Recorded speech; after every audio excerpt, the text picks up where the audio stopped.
You unlock this door with the key of imagination. Beyond it is another dimension. A dimension of sound. A dimension of sight. A dimension of mind. You're moving into a land of both shadow and substance, of things and ideas. You've just crossed over into the Twilight Zone. It's one small step for man,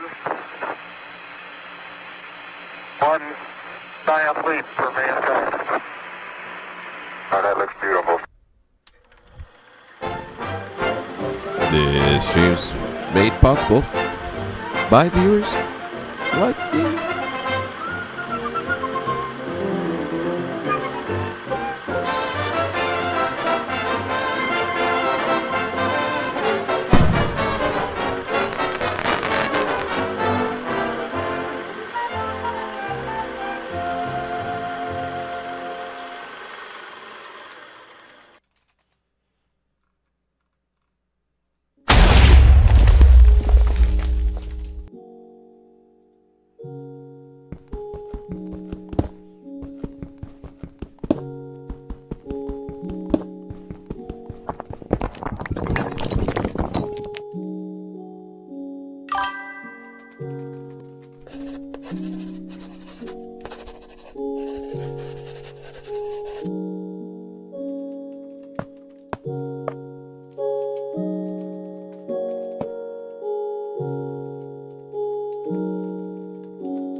It probably would have helped if I had the game open.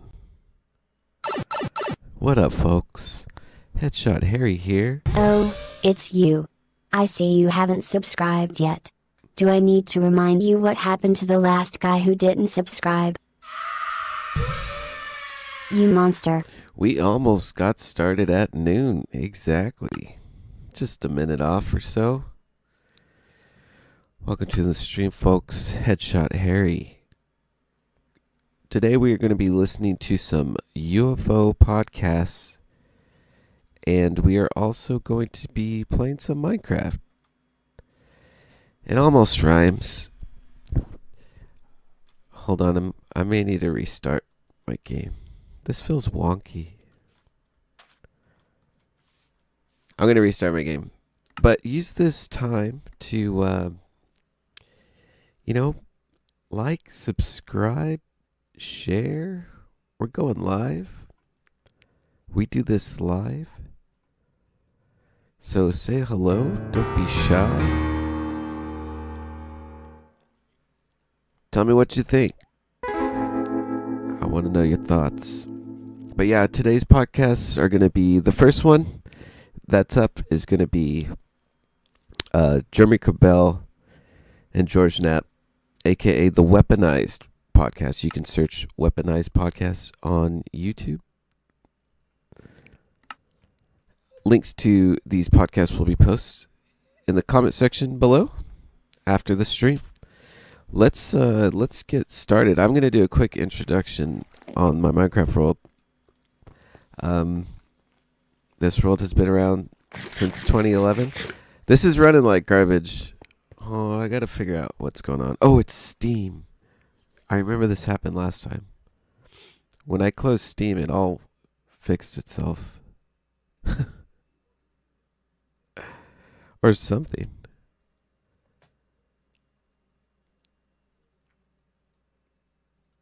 I'm going to restart this chat.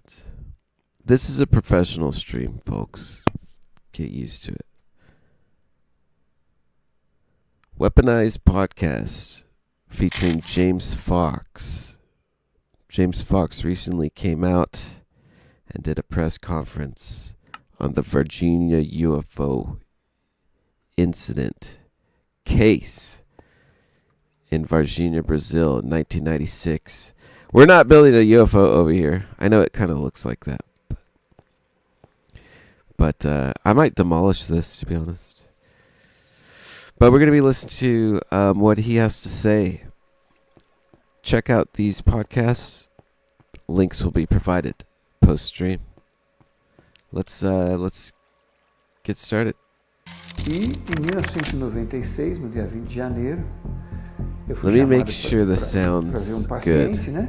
E quando eu fui ver, não era There we go. ser do nosso planeta, né? Cabecinha grande, mas em forma de So gota. this guy We speaking interviewed is the doctor that the worked on him doctor. while he Oh, was here live, you Dr. go. Cesario. And then just now, Let me start that over.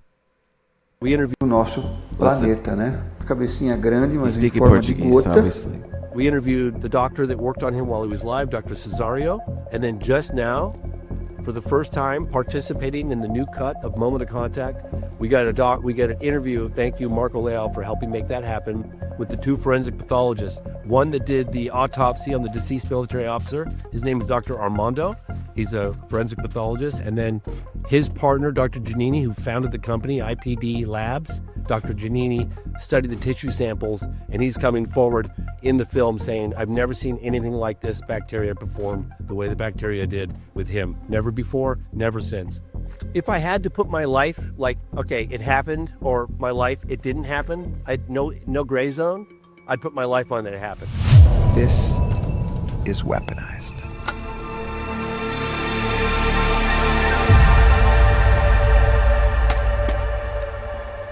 This is Weaponized. I'm George Knapp here in Las Vegas, joined by my friend and colleague Jeremy Corbell in Southern California. Jeremy, we got a big one today.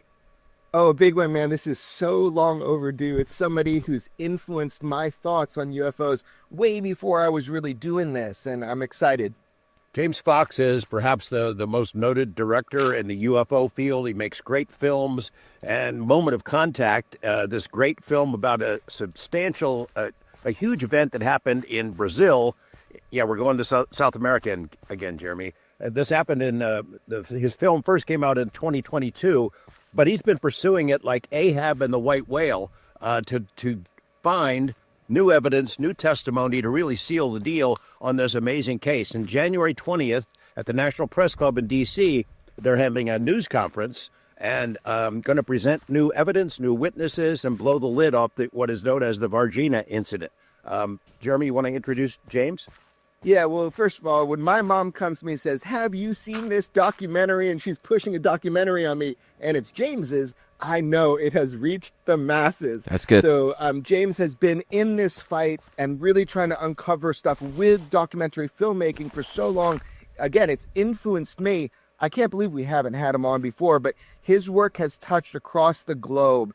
And more specifically, at a time when it was not cool to talk about beings and bodies. I remember James once said to me, I don't know, man, this might ruin me. I'm doing the UFO thing and I'm going after this Varginha case. Man, it took courage to do it because it was kind of taboo, is kind of taboo, but he's made so much headway on this case.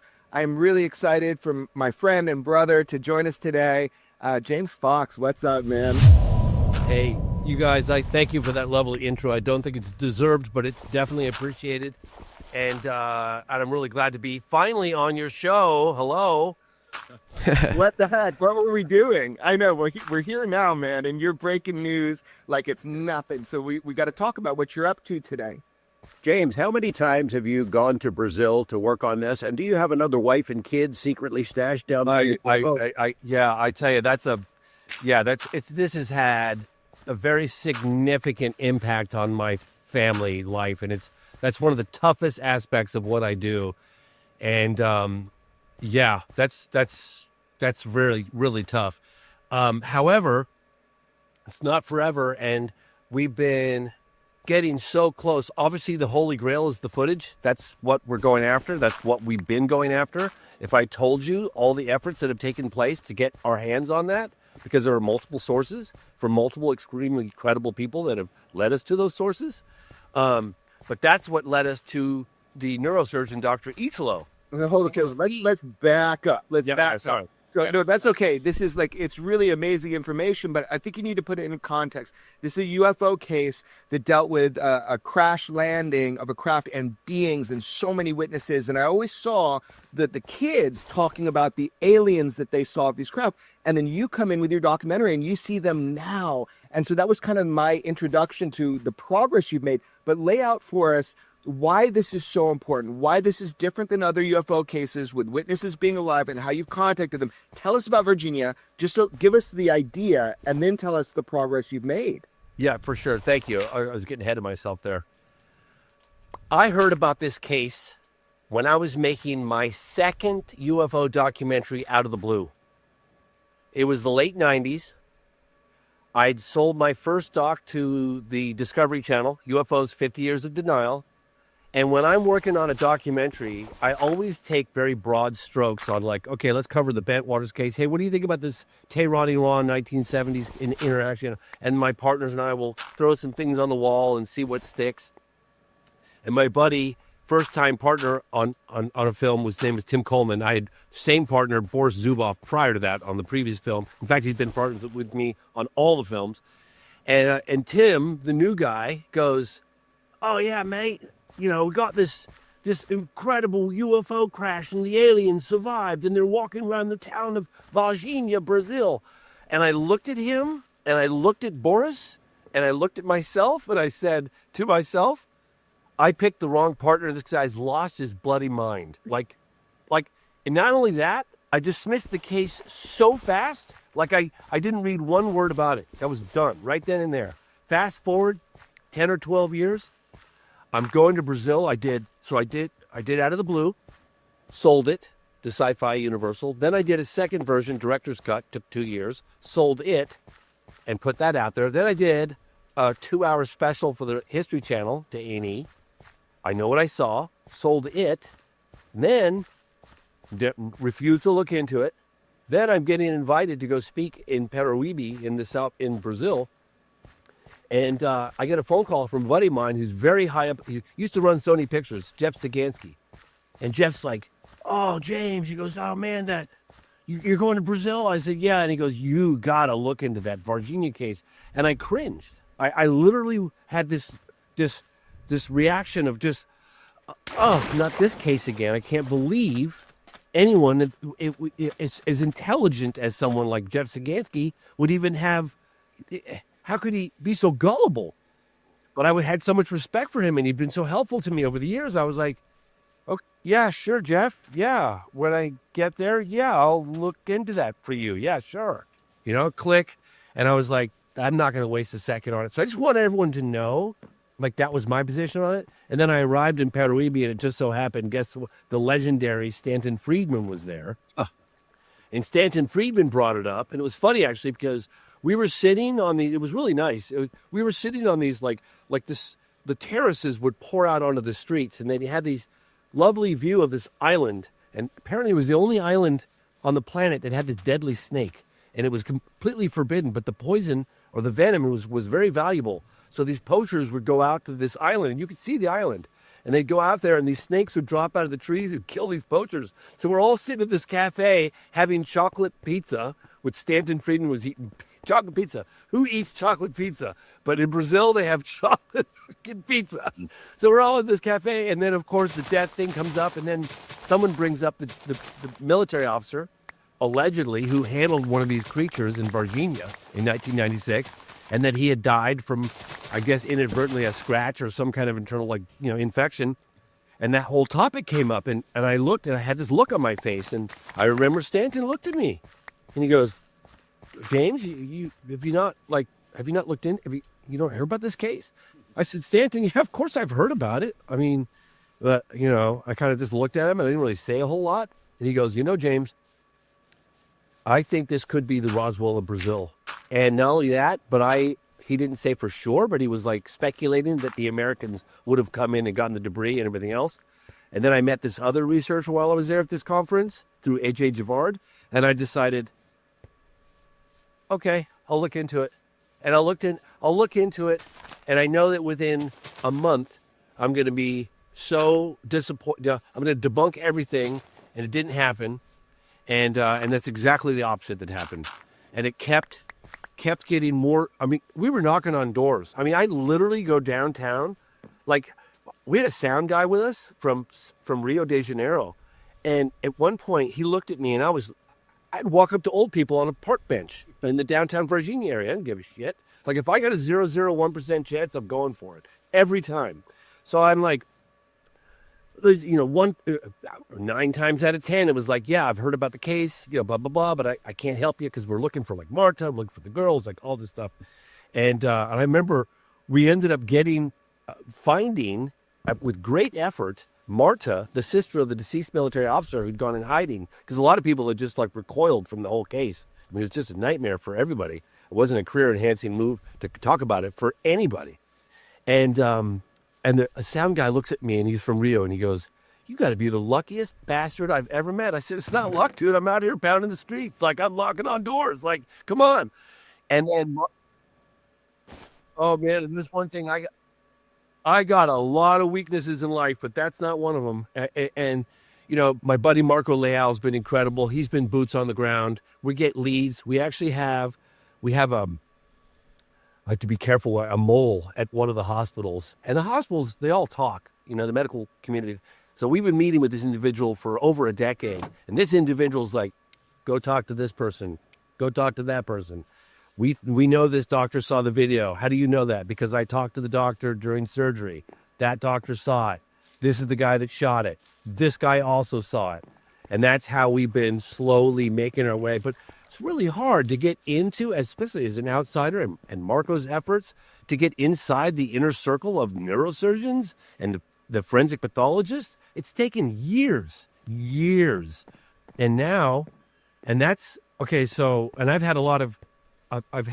seen a lot of criticism online because they're like, well, the doctor, said, he saw the video, but he didn't see the creature. And now he's saying he saw the creature. It's like, yeah, and you know what? Most other people that are witness to an event lie about it until they're ready to not lie about it. Right. So, and when we heard about the video that Dr. Italo had seen it, we did a video call with my buddy Marco Leal in his office. And I was bubbling over with excitement because you have no idea how badly I want to get my hands on that video. Okay? Can you go back and give us a skeleton of the events? Because our audience maybe has not heard it before. But this is 1996, Varginha, Brazil. Where is that in Brazil? And how big is it? And in the state of Minas Gerais. It's about, depending on how fast you drive, 4 or 5 hours north of Sao Paulo. And if you ever want to go to Varginha, make sure you leave Sao Paulo late at night or very early in the morning. Otherwise, you're going to be sitting in lots of traffic. And so there were a number of people that witnessed a cigar-shaped, cylindrical-shaped craft that looked like it was in trouble. Some of them described it as having a gash in the back with this white vapor like smoke, and it was really struggling to stay in the air. There were a couple of farmers, Orlina de Freitas and her husband, who unfortunately just died, we got him on camera twice, said that had their farm animals not gone berserk at like 3 o'clock in the morning, they wouldn't have known to come outside and take a look at this object because it didn't make any sound. But it was a cylindrical shape, about the size of a large school bus, and it was like polished aluminum, right? No windows, no control surfaces, no exhaust ports, no intake. Just very strange. And it was struggling to stay in the air, and it said it had white vapor. On, I think it was the morning of the 13th in January, there was a gentleman named Carlos de Souza, who's a professor of geography in Sao Paulo. He's also an ultralight pilot, and he was driving up to the north to go flying with his mates, and he saw that same cylindrical-shaped object, and he was like, holy smokes, like, what is that? Like, it was very early in the morning. And he's thinking, he never once thought UFO, never alien, just like, this must be some weird government craft, maybe a blimp, he wasn't sure. And he's like, whoa, that thing's in trouble, it's going down. Like, and so he turns off the freeway, and he follows this dirt road up to the direction it went down, and it was a Mileni farm, 12 miles as the crow flies, maybe from Varginha, something like this, maybe a little more, a little less. And He sees it struggle and then boom into the ground. He arrives at the scene within seconds. He says he gets out of the car. He sees one section of the crap that's like pretty well intact. It looked about maybe about half of it. And the other half that was scattered over a very large area, bigger than a football field. And he said the first thing that, again, never once alien, never once UFO. He was like, what am I looking at? He said the first thing he had to do was grab his T-shirt and put it over his nose and his mouth because the smell of ammonia and sulfur was so intense. It was watering his eyes and getting in his nostrils. Like, he's like, man, it was overwhelming. He walked over to one of the pieces, rather small piece, and he picked it up and he said it was light as a feather. And he crumpled it with his hands. And he said he opened it and it took right back its form again. And he was like, whoa, what is this? And then from the opposite direction come these military trucks as a military base. And that's when he was shooed off at gunpoint. He, I don't know how much more detail you want to go into, but he ultimately left, terrified, like what the hell was that all about? Trying to process what had just happened. And instead of going ultralight flying, he decides to go back to Sao Paulo, and he makes a stop off at a gas station and get a cafe. And so he does. And he stops there. And then he said 2 men in an unmarked car in suits came up, very tall, beautifully dressed, and they threatened him.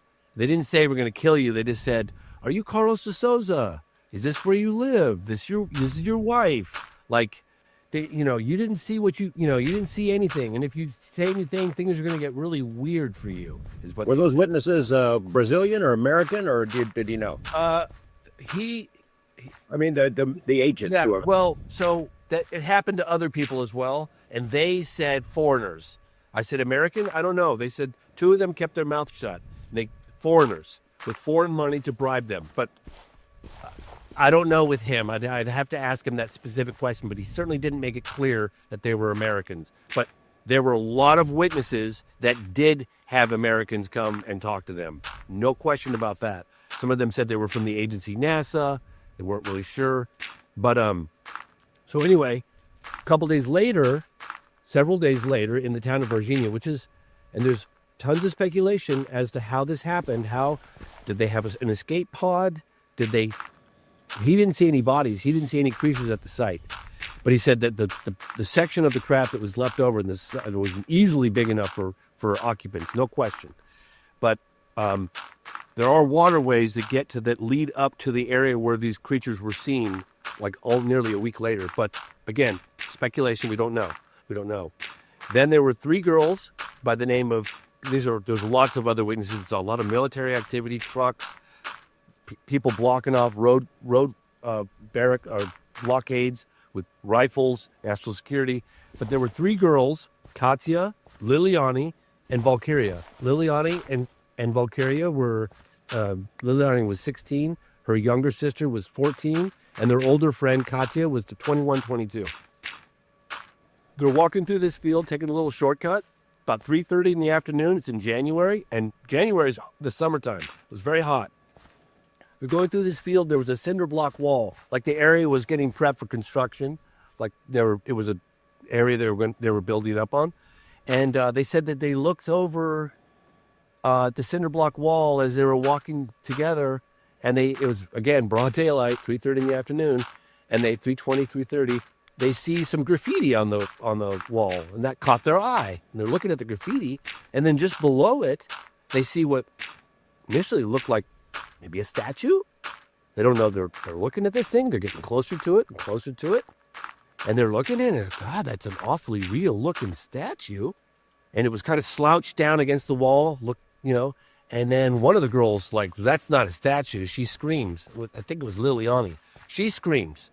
The creature, who had oily skin, big teardrop-shaped head, teardrop-shaped eyes. Some of them described them as red, some of them lilac.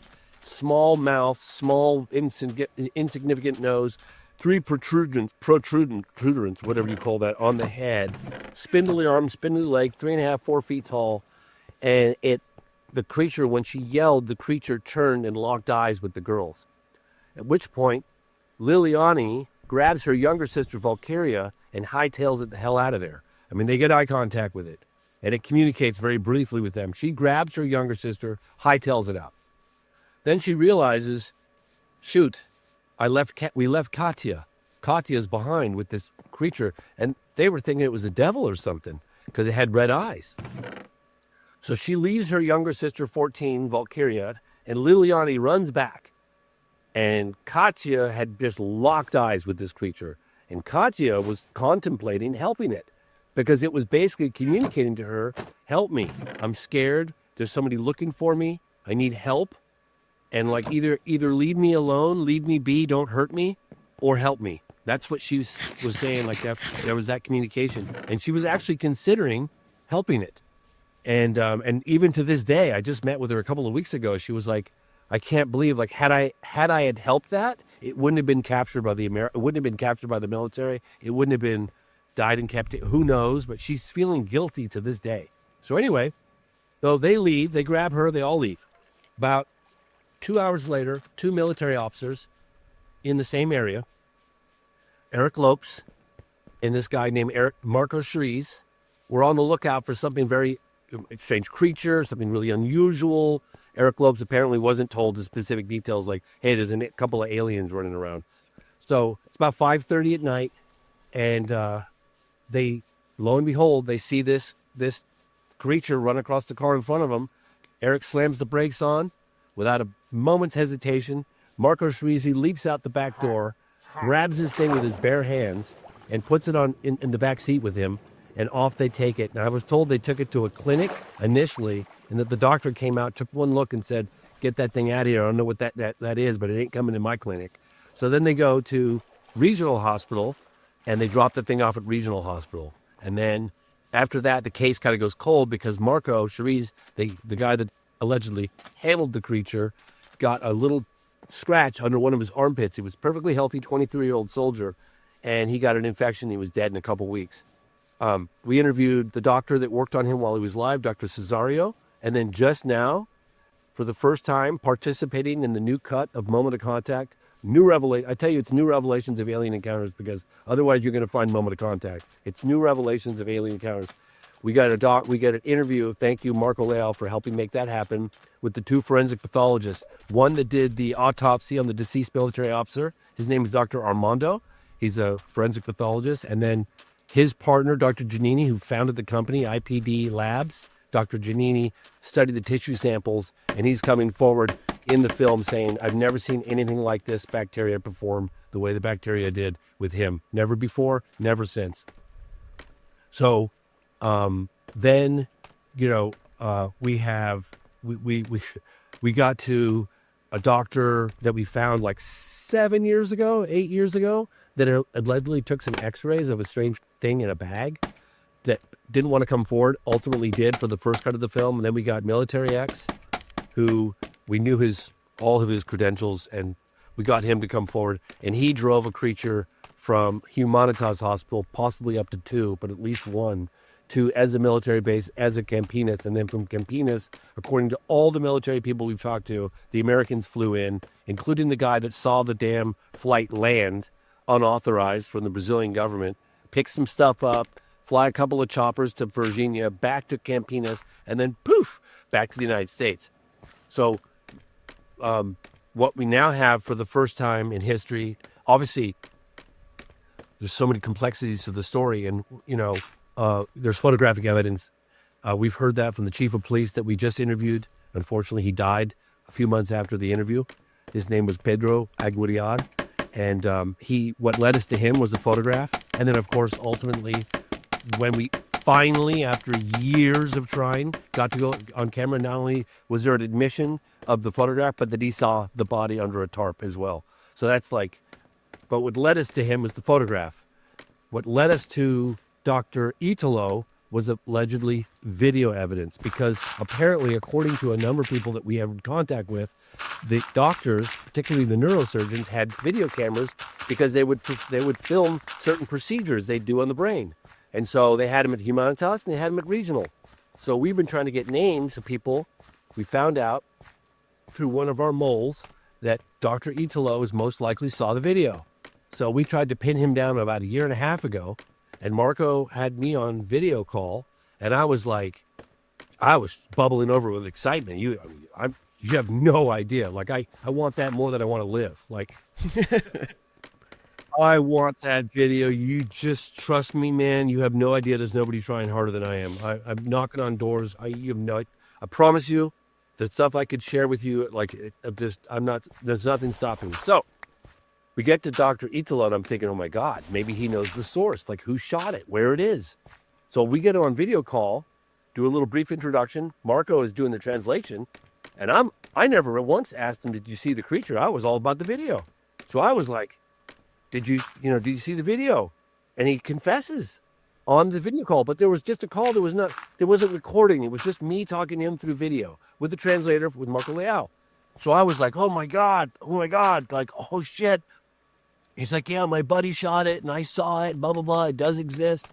And I was just like, okay, I need to get my ass back to Brazil and meet the guy apparently who shot it. And I hang up with me. I'm bubbling over with excitement. Marco sits him down, Dr. Italo, and peppers him with more questions.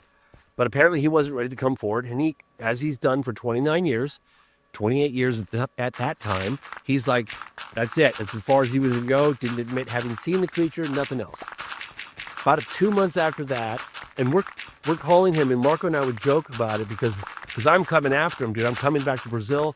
I'd say it was like trying to grab a bar of soap in the bathtub because we would call him. Sometimes he would respond. We'd text with him, and he was just like so like it seemed like there was a part of him that wanted to go, that just wants to, but then he would like recoil and pull back. But we kept hammering him, kept going back. Every month we're calling, texting, and he has a heart attack. The guy that shot the video, Marcos Vinicius, also had a heart attack in 2018. He died.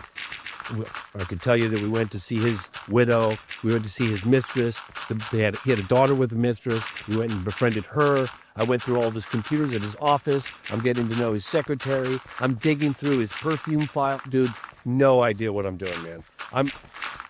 No idea. I have the level of... So, Italo has a heart attack. He's staring. He knows he's had a heart attack. He admits himself to the ICU, and he tells the doctors, I'm a doctor, I'm having a heart attack. And so he's in the ICU, and apparently he was staring at the ceiling, and he was like, I can't take this to the grave. I think I'm going to come forward if I survive. So then he survives the heart attack, and then he gets prostate cancer. And now he's like, shit. And then his buddy who shot the video at regional hospital, fellow neurosurgeon, Marcos Vinicius, he's like, he's dead, right? So now he's like, well, I'm going to die. And then that aspect of what took place at regional hospital is going to die. The story is going to just die. So we arrived January of last year, and we're going to film with the forensic pathologist. Clearly, I'm going after the video as well. And we're trying to get Italo. But I want to talk to these forensic pathologists because one of them, Dr. Giannini's health not doing well either. So we're in the meeting with them. We're at the labs. We're talking. It's all on camera. It's in the movie. It's like super pumped. And about an hour through the interview, I was like, we've been trying to get a hold of Italo. He gave us one statement like a year and a half ago. We know he saw the video. Like, could you help us? Like, we're really struggling here. We're only here for another week. Whatever it was, 2 weeks. And Dr. Armando goes, sit tight. Gets up, gets on his phone, calls Italo. He goes, meet him at 10 a.m. at the back gate at the hospital tomorrow morning. It's like, oh my God. So we get the camera crew and everyone's like, well, what's he going to say? I don't know what he's going to say, but let's go, So and he wants us to meet us at the back of hospital regional. So he meets us at the back at 10 a.m. the next day. And he's got his full lab coat on and everything. And he sneaks us in through these corridors, a whole maze of corridors. And he takes us in and he goes, put this gear on. I don't know what the hell's going on. I'm putting on this gear because he's taking us into the ICU where the alien was. And that's where the video was shot too. So he takes us in there and he starts, and I'm just getting my gear on. I'm doing the best I can with my extremely limited Portuguese. I speak French and a little bit of Spanish. I pick up on words here and there and I really focus. But I'm hearing things are coming out. Our field translator, Alini Cross, is amazing, but she's doing the best she can. Everything's happening really quickly. The sound guy's down there. The camera guy's down there. We're trying to put the gear on. And it was like, start talking video, and all of a sudden he's like, no, the creature was right here in this bed right here. And I was like, you saw the creature in this bed? And that's when I realized, like, holy shit, this guy's going full open Komodo. Like, he's screw it. Meu nome é Ítalo Danelli Venturelli. Eu juro que o que eu vou dizer para vocês é verdade, nada mais do que a verdade. Sou médico há 46 anos e em 1996, no dia 20 de janeiro, eu fui chamado para ver um paciente, né? E quando eu fui ver, não era um ser do nosso planeta, né? Que fui chamado eventualmente para dar minha opinião sobre o caso e eu vi o caso sob o ponto de vista médico. Consciente, sem dor, sem sangramento, respirando bem, muito calmo, muito tranquilo, parecia uma criança de uns 7 anos, branquinho, não tinha mau cheiro, a cabecinha grande, mas em forma de gota, né? Boca pequenininha, uma das mãos estava dentro de um campo e outra para fora. O olho não era vermelho, estava lilás, também em forma de gota, e me olhou de uma maneira muito tranquila, não estava agitado, não estava agressivo, não estava com dor, e na minha opinião não estava com medo também. Na minha opinião, estava entendendo o que estava acontecendo ali. E um olhar muito bonito de ver, um olhar assim sem julgamento, né? 2 vezes ele olhou para mim, olhou para a janela, olhou para mim outra vez. Eu senti assim, eu fiquei próximo dele, né? 1,5 metro, assim, não toquei nele, mas eu fiquei próximo. E a maneira de olhar é uma maneira assim que ele parece que era uma inteligência maior do que a nossa, do que a humana, né? Que ele estava entendendo, apesar de ele estar assim numa situação de defesa, ele não estava com medo, ele estava entendendo o que estava acontecendo, né? Possivelmente deveria ter algum propósito, alguma coisa para estar fazendo o que ele estava fazendo. E a verdade é que eu sou testemunha ocular, eu vi o ser sim. Podem falar o que for, brincam, zombam, fala uma porção de coisas, mas eu vi ali, deitado na minha frente. É importante as pessoas saberem que não estamos falando de dinheiro, estamos falando de uma coisa que muda o conceito da humanidade, né? Que é um ser de um outro local. Eu fui lá, não fui procurar, eu fui lá por um acaso, ver um outro paciente e eu vi. Então eu acho importante as pessoas saberem que sim, quem fala que viu, quem viu espaçonave, viu, nós vimos mesmo. E não é fácil ficar aqui na frente da câmera falando sobre isso. Que perguntam, parece que a gente está mentindo, tem que insistir. Já jurei que vi mesmo e vi, né? Que os seres mais novos acreditem que existe sim. And so we have this incredible engagement in the ICU, and we get caught by the hospital staff. And they kick us out, and he looks at me and goes, I think I just lost my job. So we all end up leaving the hospital. We're outside, and I'm just trying to process, did that just happen?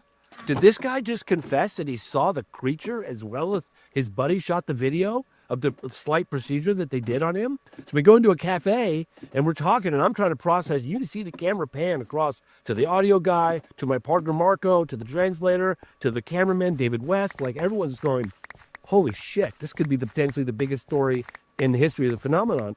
And I say this if true, right? Because, hey, let's chase this down, right? So then I saw like, hey, how does it feel? Because, and I've been getting so much shit for so many years on this case, and I get it. I know how I was about it. I know how skeptical I was. And it's like, it took me over a decade to get, like, holy smokes, I think this happened. So I said to him, how does it feel? And without a moment's hesitation, he's like 10,000 pounds off his shoulders. He starts crying. And then I'm crying because I know how he feels. I know how it feels to be ridiculed, laughed at, made fun of. I know what that feels like. And the both of us had this moment, and we just met. I mean, he calls me, oh my God, because he jokingly calls me, oh my God, because when I found out he had the video, I was like, oh my God, So I asked him point blank, and he said, I'm willing to put my hand on a Bible, take a public lie detector test. I meted his wife, his kids, his co-workers, all the doctors that he knows. He's like, look, man, I lied about it, and now I'm telling the truth. I'm not taking this to the grave. I wasn't ready. I had a heart attack, prostate cancer. Here we go. I'm willing to meet with you, look me in the eyes, shake my hand, give me a lie detector test. What more can I do? What was and you're bringing him to this January 20th event? You guys have I had to walk on water and move mountains. trust me, this will all come out for my team, what it took to make this event happen. And I was working with members of Congress, trying to get people a hold of the State Department. There were all these additional people under review because I was trying to get all the witnesses, including Military X, who drove the creature. He was willing to reveal all of his credentials and his identity to members of Congress behind the scenes. He's like, yeah, I'll confirm who I am. Absolutely. Here's my medical. Here's my military records. Here's me photographed. Here's the truck that drove the alien. Like, it's all right here. And I'm willing to, and so all these people were coming. And then I don't know exactly ultimately what caused them to change their mind, but they even approved some, and then they found out it was about the whole Varginha case. And I don't know, this is speculation, but suddenly the kibosh went down. I was calling a specific member of Congress. They're calling the consulate in Rio, and they're going, look, and then they're asking me for all this additional information. I'm like, yes, here's my movie. Here's my credentials. Here's what I'm doing. Here's the event I'm holding. I'm paying for everybody. It's all on me. I'll be responsible for getting them there, returning them there. And then like eight visas got denied. So I flew back to Brazil just a couple weeks ago with a small crew, skeleton crew. Alini Kras and Marco met us there, and I actually took. I had to meet us there. The guy Amar from Yes Theory, he came and documented everything behind the scenes, which he's making a film about behind this. And then I took Jeff Nusatelli, who was amazing. Just as a little extra eyes, a little extra security. He got to see everything behind the scenes, what we've been going through. And I filmed statements with the help of the local mayor. And I got a podium with Brazilian, a very official setting. It looks beautiful. And I'll be presenting those to Congress and to everybody who attends the National Press Club event, as well as handing those clips out on thumb drives so people want to spread them far and wide. And then did the best we could. I've got the lead neurosurgeon who claims to have had face-to-face contact. And it's like, I'm not asking anybody, you don't have to believe him, but I'm offering the opportunity. Meet his wife. Meet him. Look him in the eyes. Shake his hand. Talk to him. Ask him tough questions. Because it's one thing to see somebody. It's one thing to see somebody in a documentary, but meet him, man. Meet his wife.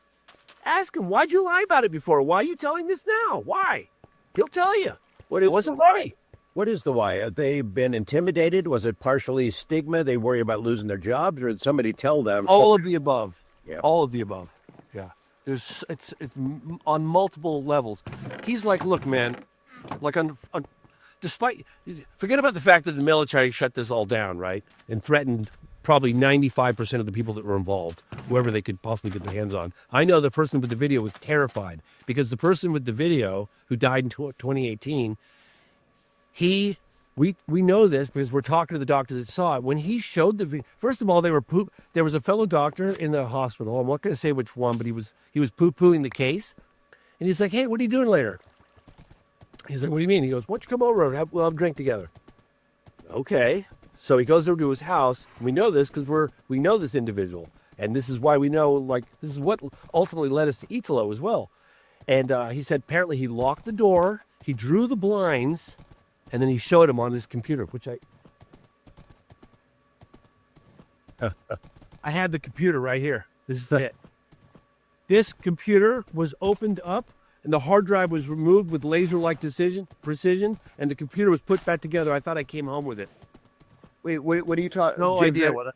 I don't understand. Who removed the hard drive? What do you mean? I don't know. Well, okay, explain it. Explain it like I'm a 4-year-old. I went. You have a computer right there, and I took his computer back home with me. I wasn't going to get it analyzed in Brazil. Hell no. I wanted to get that thing out of the country.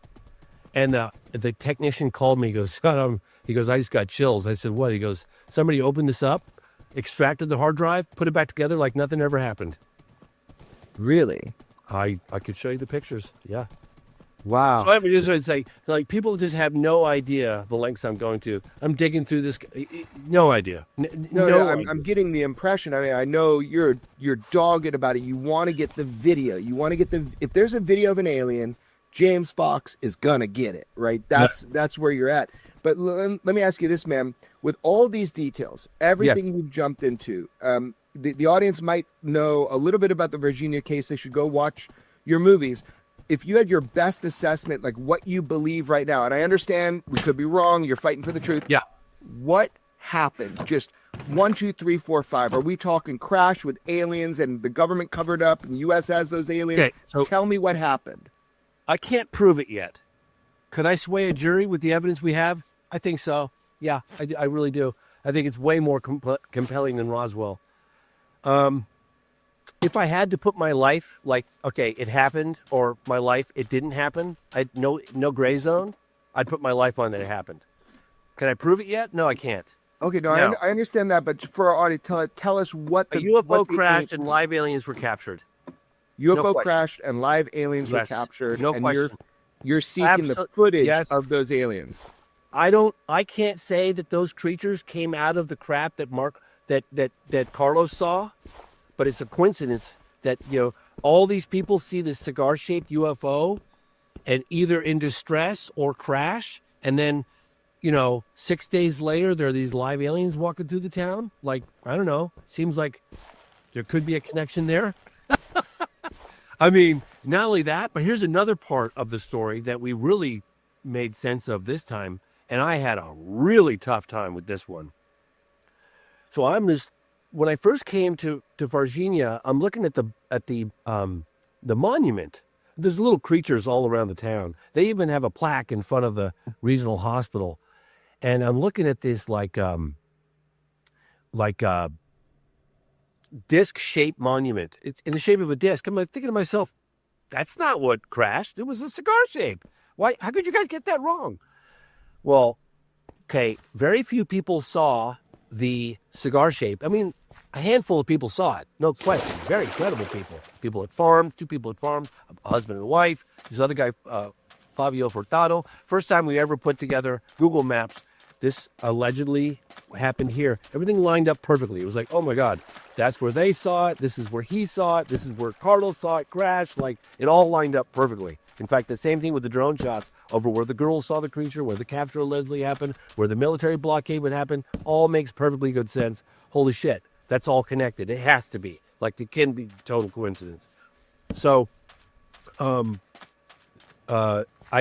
have to say that, and 14 years into it, maybe 13 years, 14 years into it, as when we learned the Americans, because the guy, the flight control officer, and I was going to tell you guys, when you're military, if you're a police officer, you're military police. If you're a fire department guy, you're military fire. You're always connected to the military. This guy was a radar control officer where he would monitor in a particular area of Brazil the flights coming in. And I remember Marco something, and his partner, and he came clean. He's like, yeah, this USAF flight came in, and I was like, USAF? What the hell is this guy talking about USAF? It's like, oh, United States Air Force. He came in and goes, it didn't have authorization from the Brazilian government. You can't land. You have to have Brazilian authorization. He says, this high-level brass guy walks in the door and goes, let him land. And the damn plane lands in Campinas, and that's where our military ex says he drove the damn thing to Campinas. It makes perfect. Everything lines up. Like, just everything, you know what I mean? Yeah. Sorry if I'm going on a tangent here. George has questions. He was writing notes this whole time. I remember the first time I saw A Moment of Contact, the 2022 version, not the updated version of your film. A couple of things. I'd seen an early version and an early edit, and I'm thinking, well, this is a pretty good story. By the time I saw the final version, you had covered so many bases that I didn't even know were there to cover. But when I ended the film, seeing it, I was left with an overwhelming sense of sadness for that being, that's communicating to the girls, help me. And then it's in the hospital and it gets snatched and taken away. And it was just overwhelmingly sad. Wherever it came from, it's there alone and scared, and we stashed it somewhere. I've never heard more compelling testimony, firsthand eyewitness testimony in my career, because I'm sitting down with this and I know how it unraveled. I should have, Jesse Michaels even asked me at one point, he's like, well, how come you didn't clarify that? I was like, quite honestly, I didn't even know that Marco continued shooting with Italo a year and a half ago, and asked him a couple of extra questions, which he denied. I wasn't even aware of it, And to us, it was just like, it was not even an issue. It was like, yeah, this guy was lying. He lied for 29 years. 28 years, he had a heart attack. He didn't want to take it to the grave. It's like, and now he's going, I'm sitting there going, like, okay, could he be lying? Yeah, he could be. Yes, he could be lying. But I'm going, why? He's not asking for a fucking dime.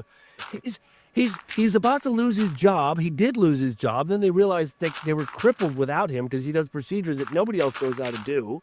So reluctantly, they brought him back in as an independent contractor.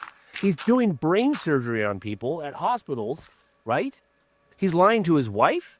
He's lying to his son now. He's lying to all of his fellow workers. And he's still doing brain surgery?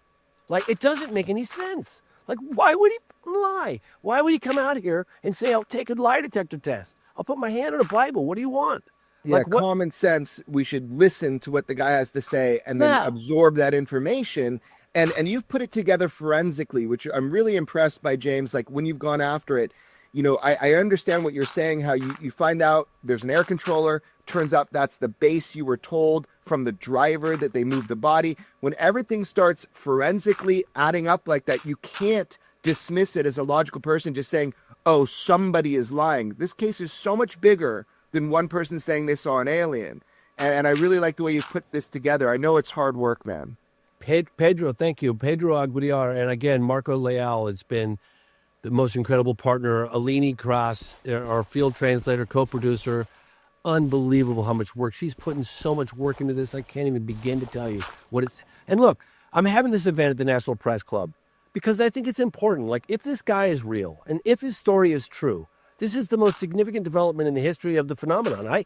You give me a better case where we have firsthand eyewitness testimony, allegedly, of communication with a captured alien. I've never heard it.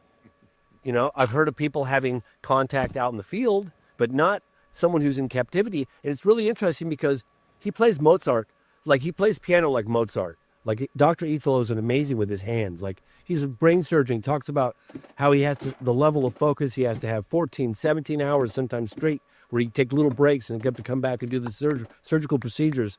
And I'd like to see one member of Congress go, you know what? I find this compelling. I'm going to find those flight records. Because look, if we had a flight, because I got this guy in the United States Air Force, he's a colonel, he's been helping me behind the scenes, Frederick Clausen, thank you, Colonel. And he's like, look, man, give me those flight records. We get those flight records, I could probably get on the names of people that were on that flight, okay? So we did a FOIA request. Very particular, we worked with a lot of people on this. That FOIA request went out in 2022. It came back in 2025. I included it in the film and it came back from the CIA. It basically, National Security Act of 1949, your request is denied.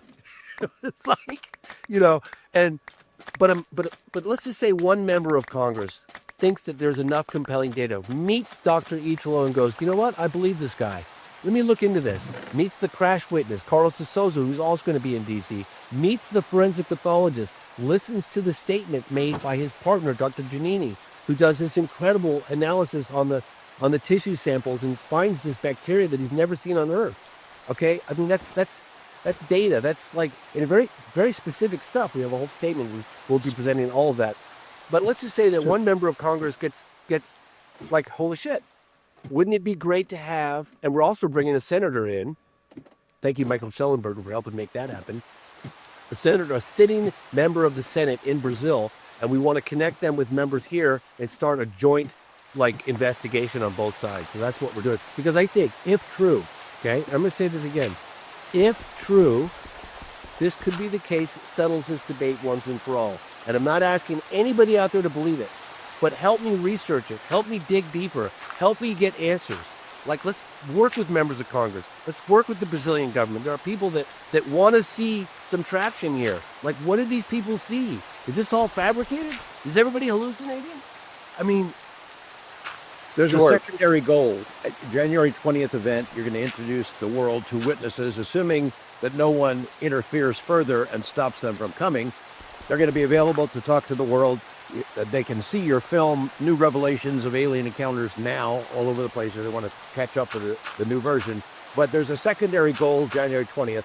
You want to make the case to Congress and others that, look, we can bring this out of the closet. We can go after the biologics. The same issues that apply to alien tech or crash saucers do not apply to the bodies, right? That's exactly the point that some of the intel folks that we're talking to now, it's like, hey, the technology, unfortunately, is going to have to remain a national security issue because of X, Y, and Z. We totally get it. But the biologics, the bodies, the entities, the aliens, that should not be an issue of national security. People should know about it. And I wonder so bad. I want to know, was there further communication with this creature? Dr. Italo described it as such an advanced intelligence. He said it even looked around the room and it knew the situation and it had control of the situation. It had control of the room. And then Dr. Italo said, I looked into its eyes and it just read all my thoughts. Not in a negative, scary way, but it had compassion and no judgment. He said the way it looked, it had no judgment. He said it was like an angel. I mean, it's the most beautiful testimony I've ever heard. And I'm not asking anybody out there to believe it. But come meet the guy. I'm creating this one-time opportunity. Come meet him. Come to the National Press Club. This is not a private event. This is a public event. Bring your cameras. Document it. Broadcast it all over the world. I don't own any of this. Come and get it. Come and meet them. Look them in the eyes. Meet their wives. Shake their hands. Listen to their testimony. And if you believe it, let's dig into this further and get to the bottom of this case. Ultimately, you want to try to find the first ever confirmed video footage of an alien that was captured, taken by the military, and this footage you're convinced exists. You've been hunting it. That's something that you want to help prove to the world that this phenomenon is real, and we have pilots for these UFOs. Is that correct? Jeremy, I would give my right arm to get my hands on that video. And guess what else? I will give it away I'll have it analyzed, and then I'll give it away for free, unless I have to borrow money to pay for it. I will your arm or the footage? Well, I'd probably give up an arm to get my hands on the footage, or get one hand on the footage. You don't have to do that, man, but we're all behind you, James.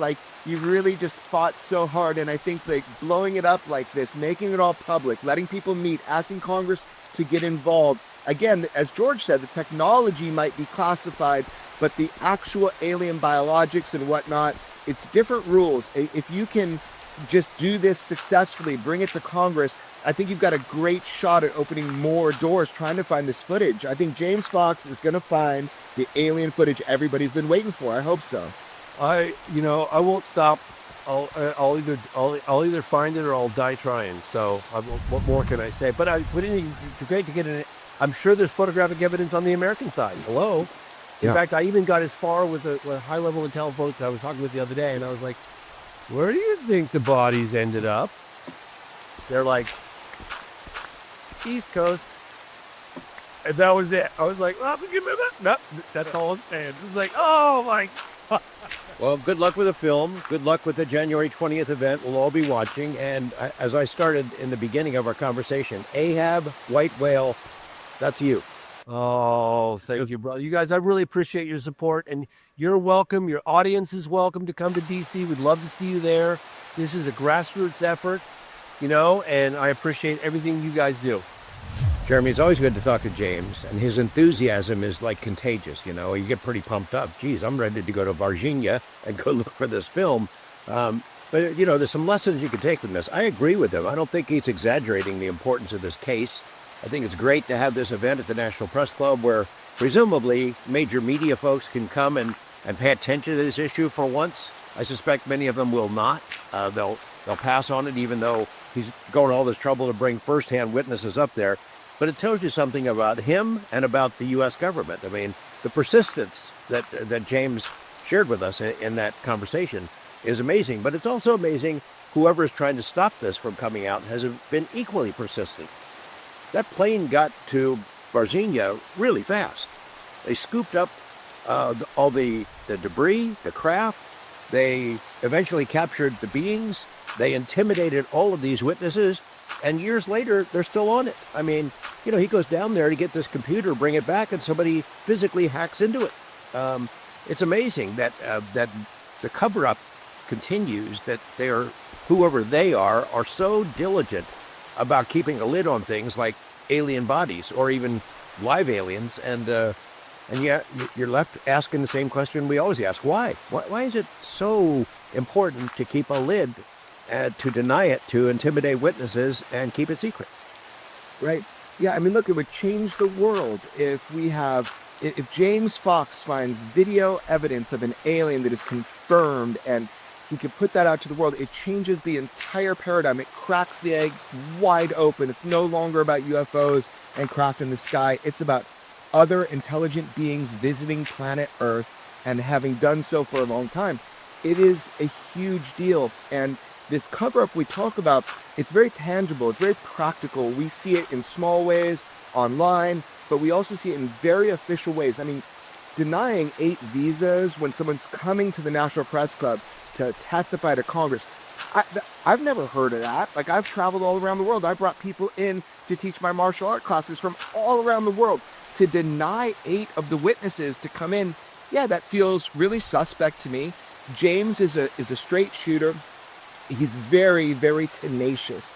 And I think that's worked to his advantage on this. I think that when other people were worried or scared or didn't have the energy, James really went after it, man. I am in full support of what he's doing. I think it's smart. He's bringing everybody to the National Press Club. My friend Reuben Langdon did that with 40 UFO witnesses in 2013, way before we had hearings or congressional attention. But now there's this window of opportunity. So just bringing those people in to hear what they have to say and making it, forcing it upon Congress and Senate, I think it's really smart for James. And this isn't even about his movie anymore. You can tell this is about a personal passion to try to get answers, and I admire it. I'm fully in support, and people should go.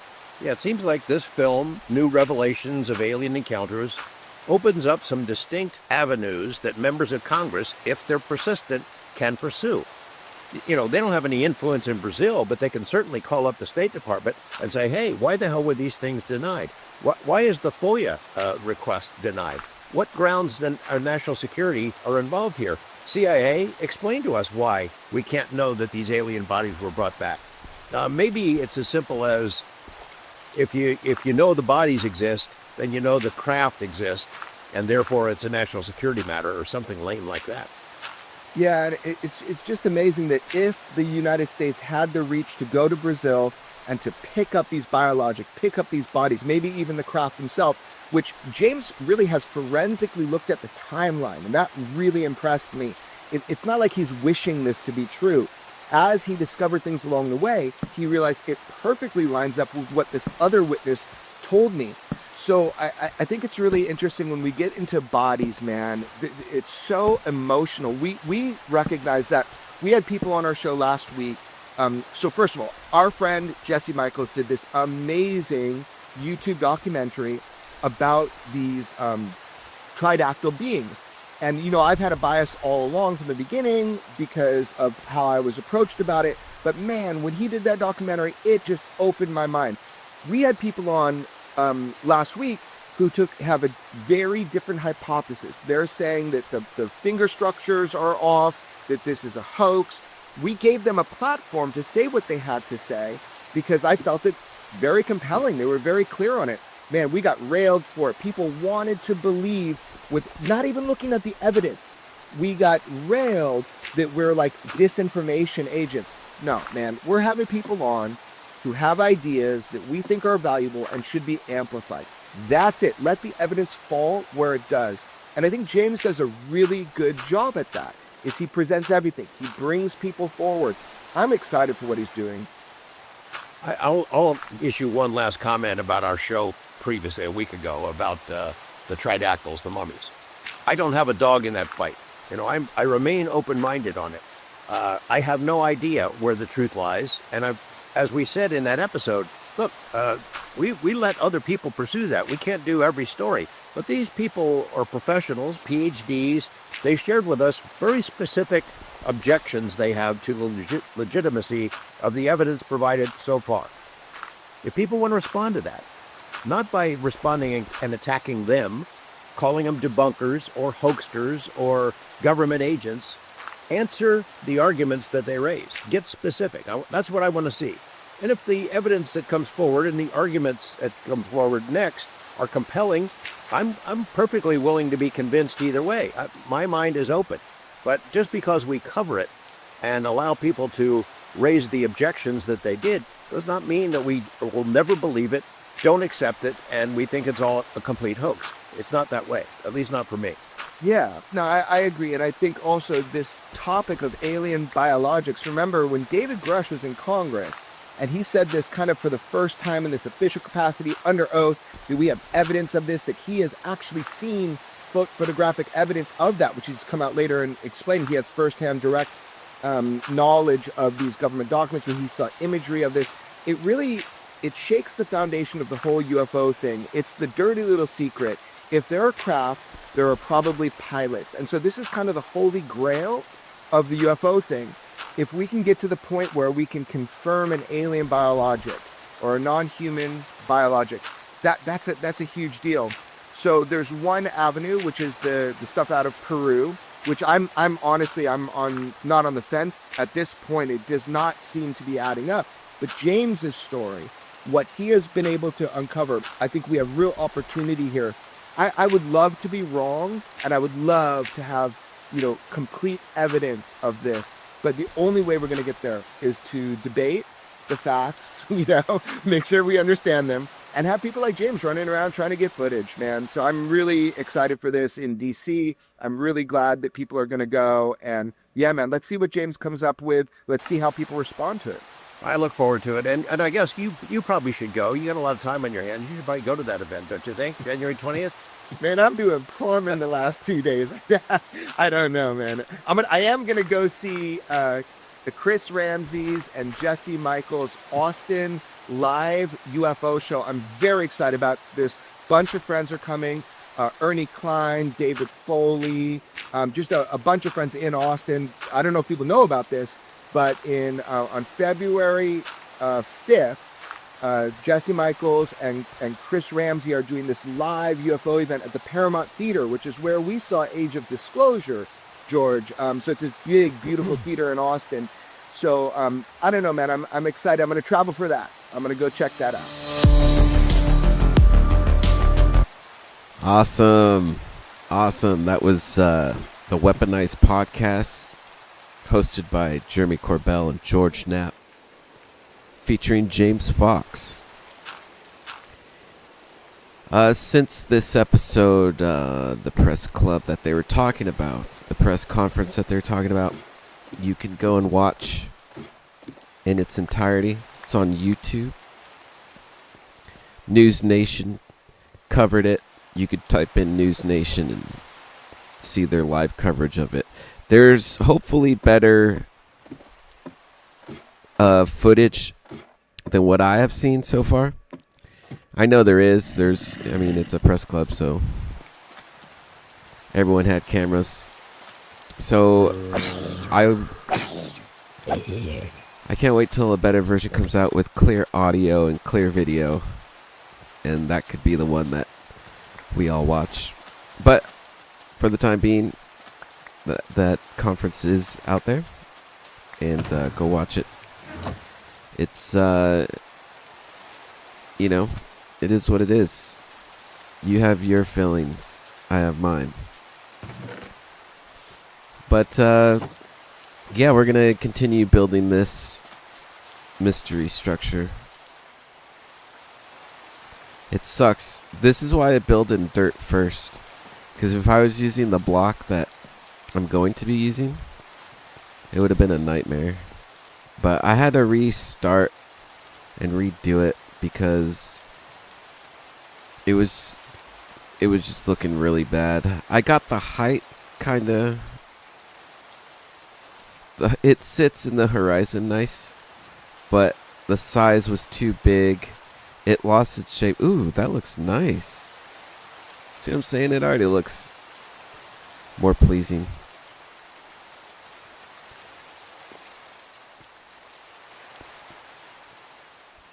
I like to go far away and see how it looks from afar. This park is designed that way. That everything has a place. Everything sits with each other. Nothing, blocks anything.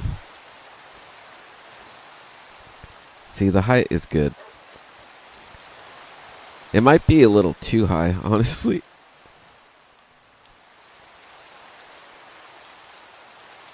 But nothing's there, so I mean, I might as well make it a little bit taller. There's nothing there. And for the size of the area, I can't go, I don't know. This works. I can see what we're doing here. I see the vision.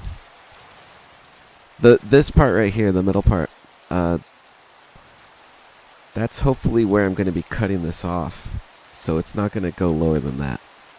And this is the top. This is the cap. We'll see. We'll see how this all plays out.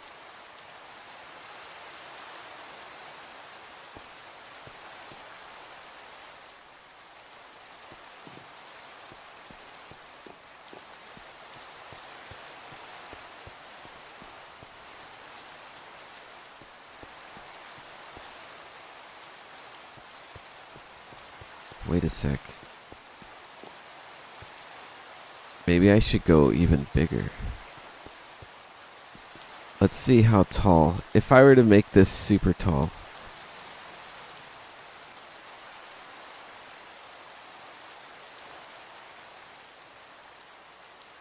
Nah.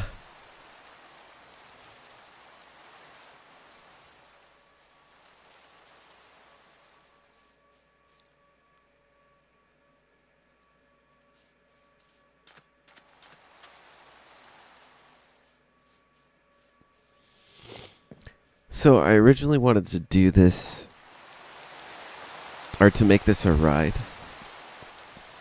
And I saw this one build with rideable gas. You can tame gas now. I don't know how to do it, but I saw this guy who made kind of like a roller coaster. You could put the gas on a track and kind of float in a boat. You could attach a boat to a gas. And it kind of makes this ride. But if I add a circular track around this circumference, the gas would be hanging down. Or you would be hanging down from the gas. So the gas are pretty big. So the gas need room. And then I would build a track kind of like around like this so that they can go in a circle. And the idea is you can hop in the boat. And, yeah, go on a ride. Go on a little ride. I think, I don't really know how low it sits. But you'll be somewhere around here. Around this level. It's floating around, maybe? We'll see. I'm improvising. I don't know how to do those gas, though. I gotta figure that out. I have no idea.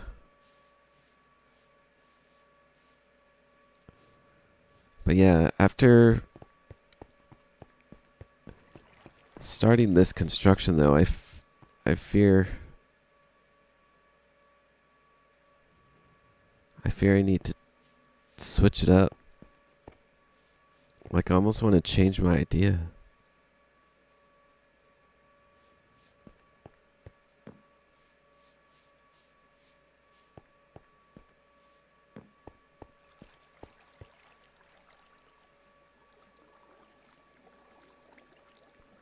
Damn.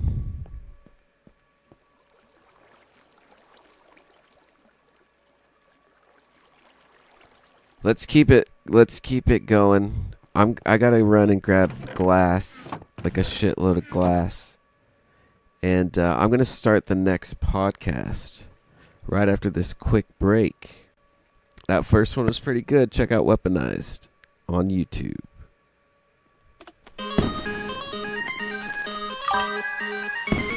HeadshotH4rry is a zombie cat production.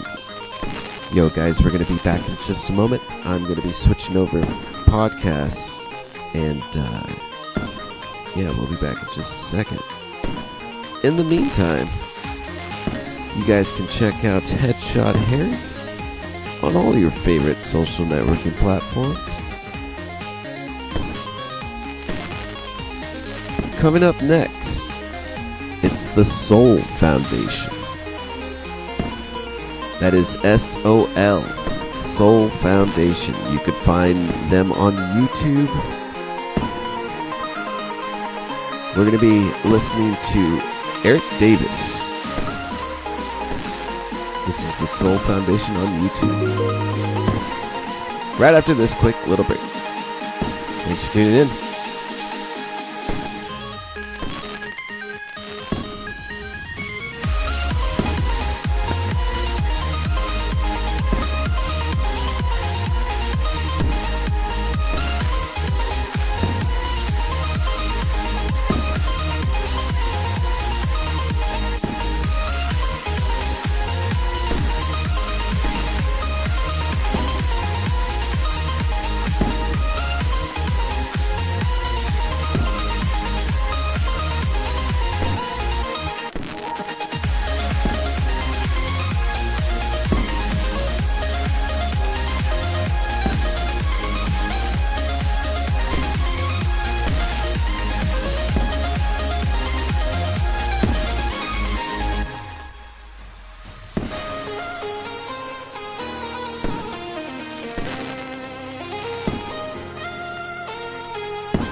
Ladies and gentlemen,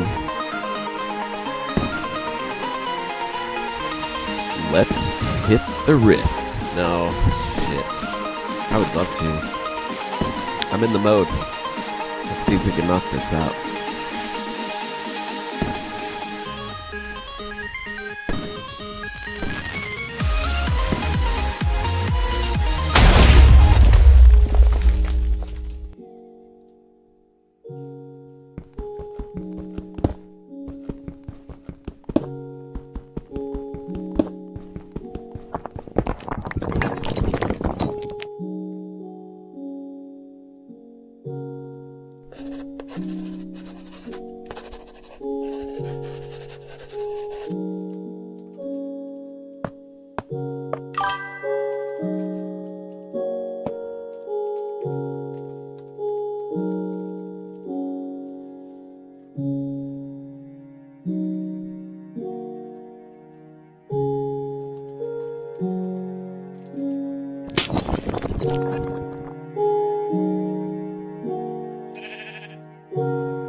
Hey guys, HeadshotH4rry here. Wow. Welcome back.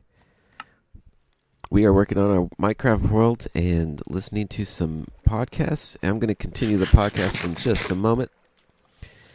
This build has been a pain in my ass, and I'm going through motions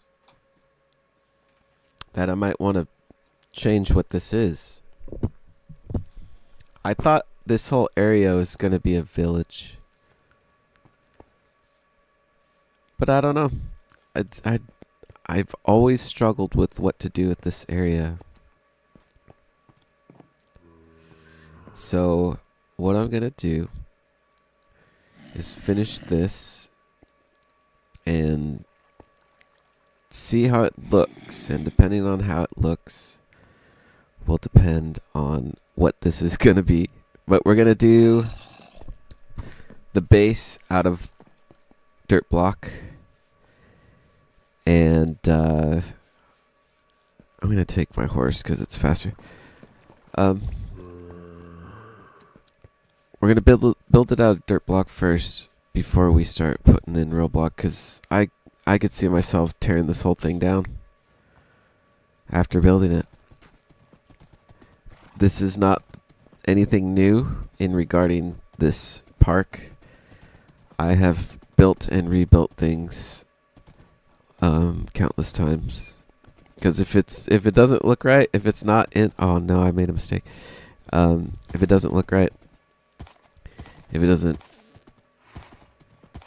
fit, or even if the build sucks, it gets erased. We try again, but we never give up. We just try different approaches. I thought I could improvise a little something what I was doing. See, this is why I wanted it this big, because you could see it from here, and that is gonna pop from this angle. You could see everything in the park. So look, that's exactly the height it's supposed to be. So I might not move it after seeing it from here.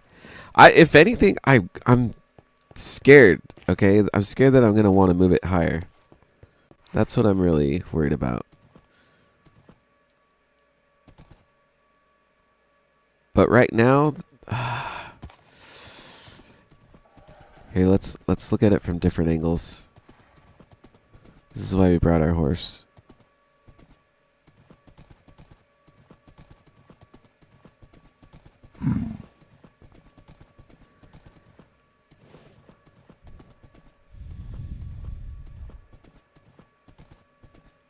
See, I don't know. It's a good size, even though it could be higher.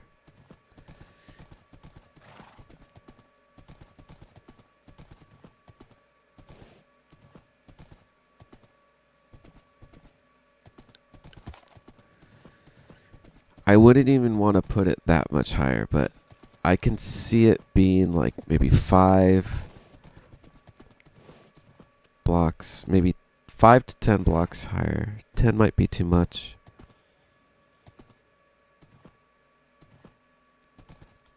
Here, I got an idea. We're going to go measure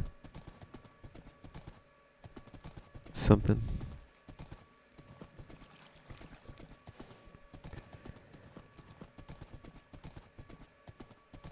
I could finish this and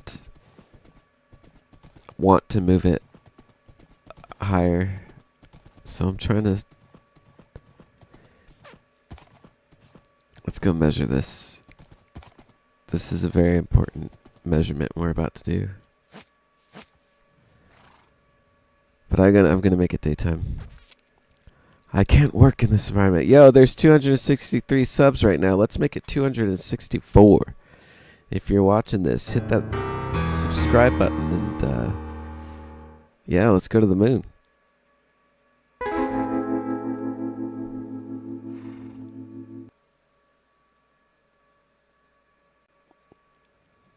I'll start the podcast in just a moment.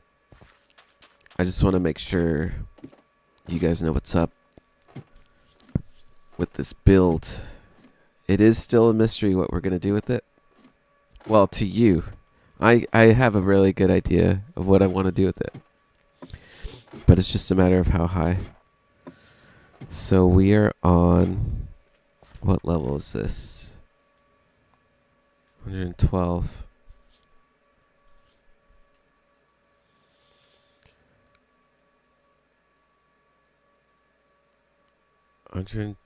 Wait. 112 minus 29. So 83. Let's go to the 83rd level. That's 29 blocks down.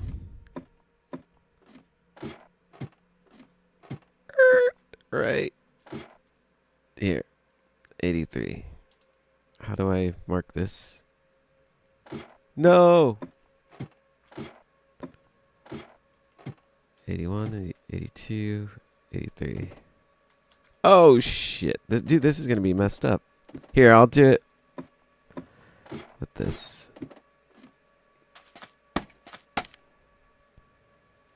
Oops.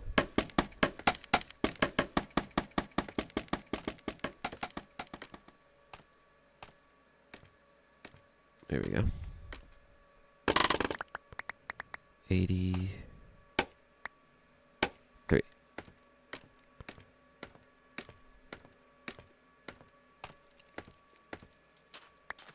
I like how it gives my specs. Hell yeah, I got an i9 3090. What up? What up? Don't at me. Don't at me. It's so I could play Minecraft. Okay, folks. So this is how big it will be. And guess what? I definitely need to raise it a lot higher.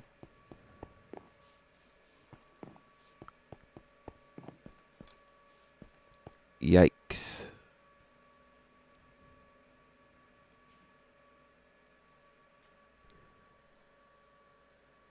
A lot higher. Not, maybe like 10 blocks higher.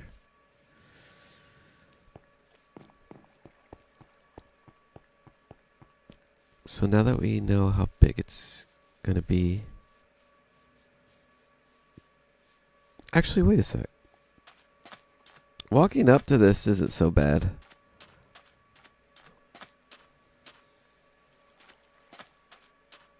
That's not so bad. That's not a bad size. Let's go look from all the appropriate angles. The rule to this map is that it has to look good from every angle, you know? It's got to sit with the horizon. It's got to sit with everything. So, let's start up this next podcast. This is going to be The Soul Foundation on YouTube. This one features Eric Davis. That is The Soul Foundation. SOL. links to these podcasts will be posted in the comments section after the stream. Thanks for tuning in, guys. Here's At It.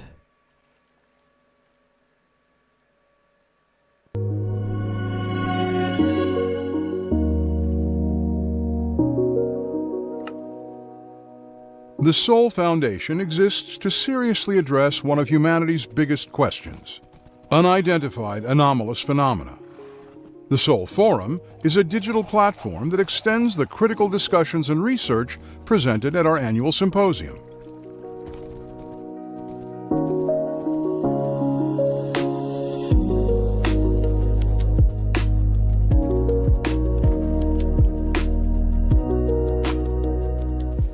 Welcome to the Soul Forum with our host, Dr. Peter Skafish, cultural anthropologist and co-founder of the Soul Foundation.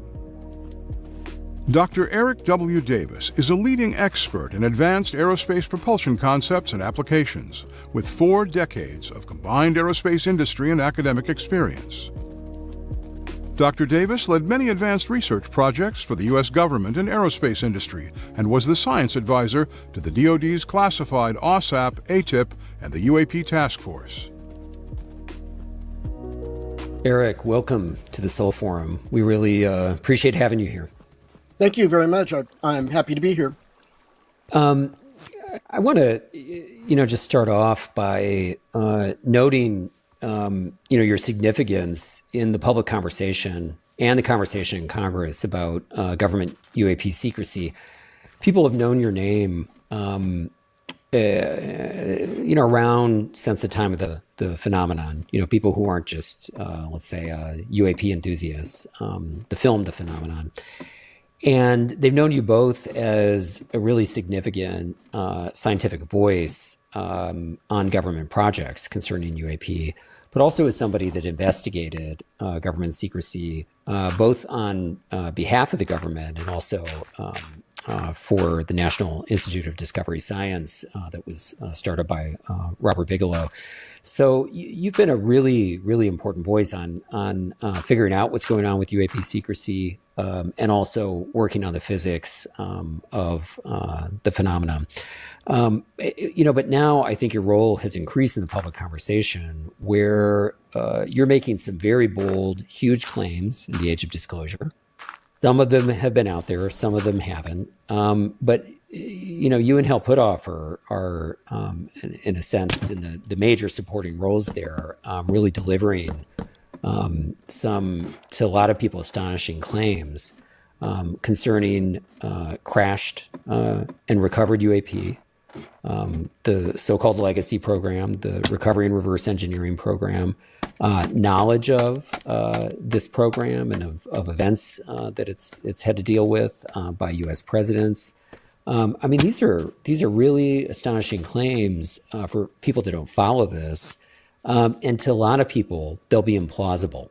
Today we want to talk with you about what you know and how you know it, to the extent that you can talk about that, because we know some things are classified. And so I want to start off by asking you, what is ground truth where the U.S. government and UAP is concerned? The ground truth is there is a there there. The U.S. government has known since at least 1944 the existence of, since during World War II. So during World War II, the existence of anomalous phenomenon in the atmosphere that was interfering with Allied and probably German air operations over their enemy territories. We recall those being called Foo Fighters, and I can't remember. Ghost rockets was the other one. And so since that time, those have never been identified definitively. And then starting in 1944 was the U.S. Army's recovery of a crashed UAP craft that was recovered in Italy. And it was recovered in Italy in 1933 by that government before Hitler and the Third Reich more or less began their major march across Europe and started World War II. And so And so that was the era when all that began. Everybody keeps thinking in the milieu of U.S. published literature on UFOs and UAP. We always known them as UFO, but by the way, UAP is a very old term too. It was coined back in the 50s. And I think Edward Ruppelt coined UAP, if I'm not mistaken. But I know the 1950s, early 50s is when that terminology first appeared. So anyway, so the published books on crash retrievals really began in the early 1980s with a number of authors, and I'm not going to review all that. Stan Friedman was the most prominent one, and it was all focused on the crash at Corona, New Mexico, on the Foster Ranch. That was managed by a ranch manager named Mac Brazel.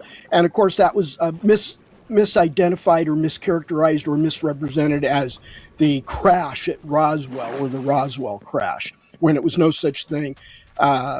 Corona is quite a distance from Roswell, and roughly, I think, some 30-some miles away. So the crash took place on the Foster Ranch in the Corona area, but it was the 509th Bombardment Group at Roswell Army Airfield that recovered it. And so that's where the press gets this identification issue with the phenomenon occurring in Roswell, or the incident occurring in Roswell when it actually occurred in Corona, New Mexico. So from that point forward, we have this history of publications of these events, and there's not that many of them going forward. Okay, so just to get to some major aspects of ground truth, you're saying that there's been knowledge of this on the part of the military and the intelligence services since World War II, even pre-CIA. Yeah, there is. And that retrievals, start in the 1940s. Even the recovery of someone else's retrieval, and okay, so what happens then in the 1950s and 60s? I mean, one of the questions people have about this is, how in the world could you keep a secret of this magnitude for 80 years, and how is that done? It's the same level of secrecy that's applied to the nuclear weapons development program. Sure, it was poorly secured because of all of the Soviet spies and the leaking among 2 or 3 members of the Manhattan Project staff in Los Alamos, New Mexico, who were passing information on to Soviet agents. However, what has not been leaked into the public domain are the blueprints on how you build nuclear weapons. It's not just the science involved with the components that go into it. It's an art, because you have the art of how you're going to manufacture those components, which you have to turn into a science, an engineering science, as a matter of fact. So there's an art to a way you, like, for example, we know how to whittle balsa wood or other types of wood. And the technology or the science is the use of a sharp blade or knife and a piece of wood. But the art is what's the best type of wood, and what type of artistic skill the carving guy has in forming some sort of an artistic piece out of the wood that he's whittling there. So so nuclear weapons are comprised of a set of almost lost knowledge, art, and how you machine, fabricate various components and features of the nuclear warhead, and the very mysterious things that went into it that were very surprising and counterintuitive, and they're common everyday objects, actually. Okay, and you're saying all that has been... yeah, a lot of that has been well kept. And, but as far as military secrets, sure, it got leaked out, but that leaked out by spies to a foreign nation. And it wasn't leaked out into the public domain. We didn't have anybody printing newspaper articles showing the blueprints or the interior features of a nuclear warhead for a long time. And I think it's been roughly within the last 20 years, maybe 30, that there are rough sketches, not detailed, and specifically not detailed, but just rough outline type graphics or sketches of what the internal arrangement of nuclear weapons are what they look like and what there are, with an identification of the key major components, like what the fuel is, where it is, and maybe the shape of something. But you're not getting everything in between all that. You're only getting a very superficial, fuzzy level what's inside a nuclear weapon. So for all intents and purposes, nuclear weapons are still among the most closely held secrets. Biological warfare weapons and antidotes, same thing. A lot of that has not been released in the public domain. And for goodness sakes, even the remote viewing program that was run out of Stanford Research Institute during the Cold War remained classified from its inception in '72 until President Clinton declassified it officially in 1995. So that was a long time. And here we're running decades into this thing with the UAP crash retrieval phenomenon. And it has not been perfectly locked up. It's just that you will always have a vast majority of personnel that have eligibility and need to know access to this information who will keep their mouth shut. And they'll keep their mouth shut until maybe they're on their deathbed, and they'll give an affidavit at a court or to a court officer and have it recorded in perpetuity. And so that's the only time anything comes out about it. And in the case of the crash at Corona, yeah, that's what happened. Like retired Brigadier General Thomas Dubose, who was the former chief of staff of the 8th Army Headquarters Commander, Brigadier General Roger Ramey at Fort Worth at the 8th, I think it was called Carswell Army Airfield, but it got changed to the 8th Air Force. So anyway, the point is that a lot of these individuals, most of them, didn't talk about Roswell or Corona. And it wasn't until they got very old that they were able to do so. And then during President Clinton's administration, when he had John Podesta go look for, through the cabinet agencies, go look for the classified UAP information. And somewhere in that process, Sheila Widnall, who was the Secretary of the Air Force, issued an order relieving all Roswell 509th Bombardment Group personnel during their duty station or duty assignments in calendar year 1947 to openly talk about what they experienced, what they knew, what they saw about that event in Corona. And what she did is she waived their NDA requirement permanently. She just lifted it and said, hey, guess what? You won't go to jail or get fined $200,000 or both by talking about it. I'm letting you talk about it. And that was at the behest of John Podesta on behalf of President Clinton. So, Eric, let me intervene for the benefit of people who don't know all the esoterica about Roswell. What are the basic facts as you know them, and how do you know them? With respect to which? Well, okay, yes, to Corona, as you said, but I believe there were two vehicles that. No, there was only one. There was only one. Yeah, this two vehicle thing seems to be some sort of a rumor that never bore any truth. The fact is that the classified history of it is just one craft. So I know it from interacting with a number of people who had direct access then. So basically, that would be former Apollo 14 astronaut Ed Mitchell, who was a captain in the United States Navy at the time he retired from NASA and the Navy.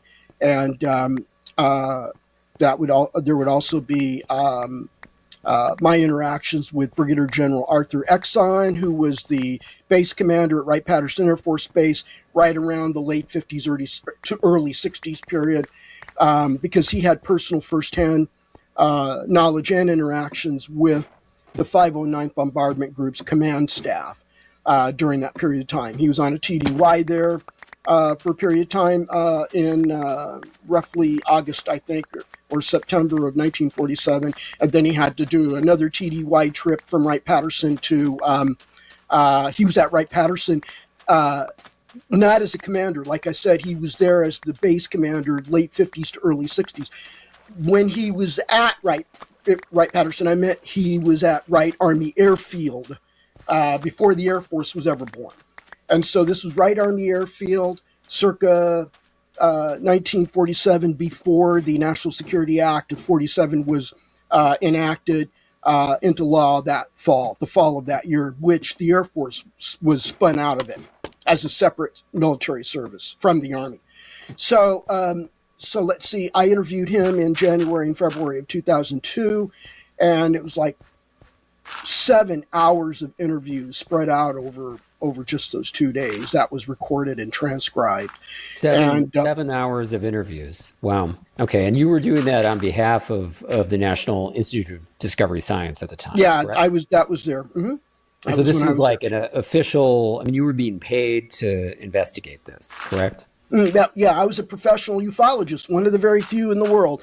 The NID staff composed of myself, Dr. Colin Kelleher, Dr. George Onett, and then one of the quasi-staff, quasi-science advisory board member, Dr. John Alexander, who's a retired Army colonel.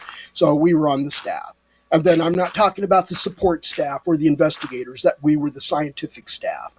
And then we had a world-class science advisory board that consisted of Hal Pitoff and Jacques Vallée and Ed Mitchell, who I mentioned earlier, former Apollo 7, I think it was Apollo 17 geologist, Jack Schmidt, who was a former senator of New Mexico by that time, medical doctors, psychology department heads, provost of a university who is the same psychology department head, Admiral Rickover's chief nuclear engineer, Ted Rockwell, and I think I kind of, and Kit Green, Dr. Christopher C. Green, who at the time was the number 3 man at General Motors. He was the director of the Advanced Technology Center at General Motors and was their director of their Asian operations. And so we had a pretty good group of people. I didn't cover them all. Yes, 2 more individuals who were fellows of Los Alamos National Labs, very prominent physicists. So it's a great organization. I think we had 17 members of the board at one time, but just very few. I think maybe 2 or 3 or 4 never really came to the meetings all that much, except rarely. Okay, rarely. So you had an extraordinary group of people. Okay, so let me move on. So after NIDS is the Air Force Research Lab. So after my job is over at NIDS at the end of April of 2002, well, actually before then, it was arranged that I would begin as a contract principal investigator to the Advanced Concepts Office at AFRL's Physical Sciences Lab at Edwards Air Force Base. So I worked for the program manager there, and that started in beginning of January 2002. So when I lost my job at NIDS at the end of April 2002, I was already employed, and it was basically outside work that I turned into day-to-day work. And that lasted for a number of years. And so the program manager this job also put you in contact with people from which you learned. The program manager had me into all this same stuff because he had worked at that laboratory when it was originally known as the Air Force Phillips Rocket Propulsion Lab, and he started there in the early mid '60s thereabouts. And he didn't retire until 2009, I believe, is when he retired. So he was there a very long time. He came into contact with a great many people. And during that era of his tenure there, we had Wright-Patterson Air Force Base under that name. So he worked with, what would you say the word is? These are corresponding colleagues of his or colleagues that are also Advanced Concepts Office program managers at Wright-Patterson. Wright-Patterson had an AFRL detachment, and Charles Suchamel was was the program manager there for that advanced concepts group.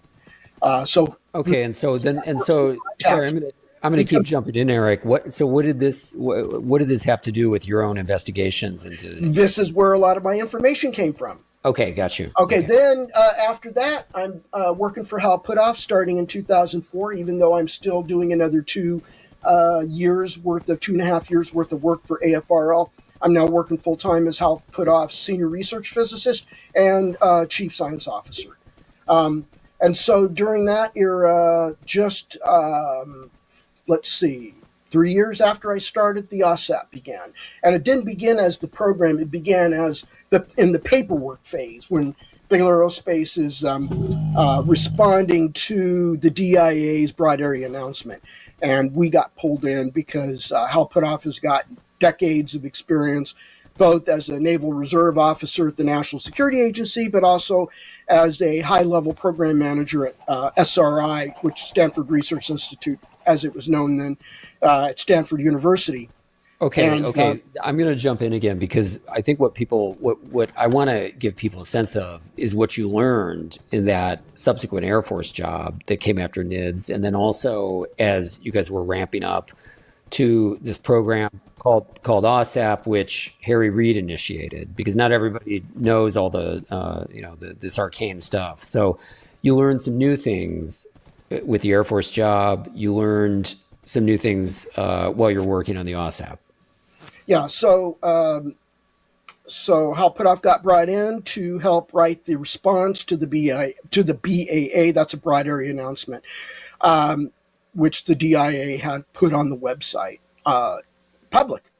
And so he helped do the paperwork because Bigelow Aerospace did not have that kind of experience. And there was a competitive bid process of which Bigelow Aerospace won the contract. And so then we got recruited or tacked on to the program as the science advisors. And so we did a lot of tasking. And part of my job was given to me by Jim Lukatsky, who is the DIA program manager, was to hunt down the crash retrieval program. Little did I know, he already knew about it. He already knew some aspects about it. And in more ways than one, he talks about it in his first book that came out last year. He talked about having access to one of those recovered vehicles and going inside of it. So this was not known to us because he did, as far as we knew, Hal Puthoff, Colin Kelleher, and I, and Jacques Vallée, we had not been told anything about that by Jim McCaskey himself. However, during the course of that project, which ended roughly 2011, we came across information through some work that Hal and I was doing already.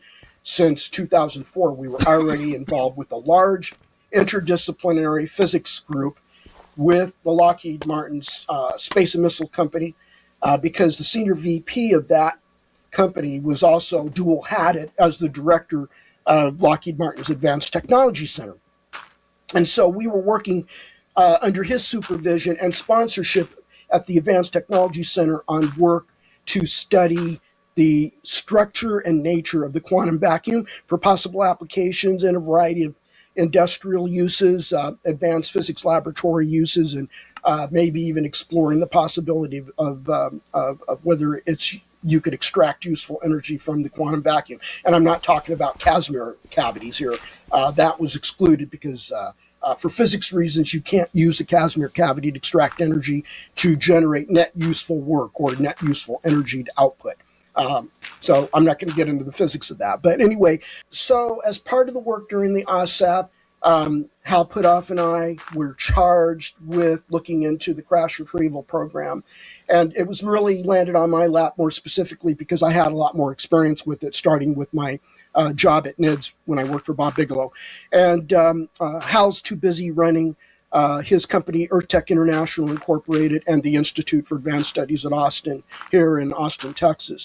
And he's busy with contract things and supervising personnel and activities tasking and producing the deliverables that we had to give to Lukatsky at the DIA as well as Bigelow, and or the Bigelow Aerospace.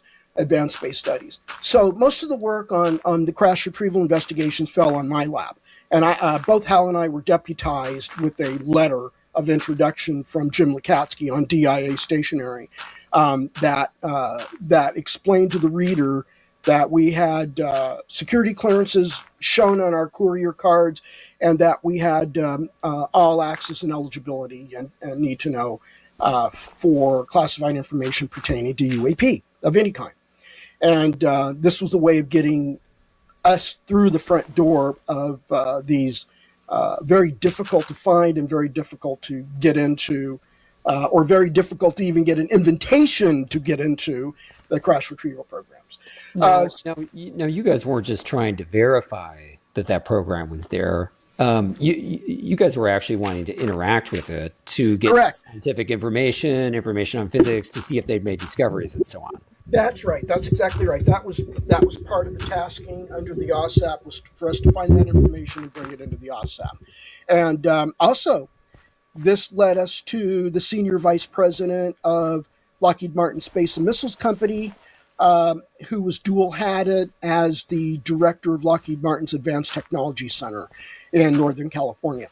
And so Hal and I were already working with him on quantum vacuum zero-point energy studies. It was an internal research and development funded project that he oversaw. He was sponsoring it, supervising it. He had a senior senior project engineer with a nuclear energy background to oversee us on a day-to-day basis. So we were a big, really just 6 of us were an interdisciplinary group.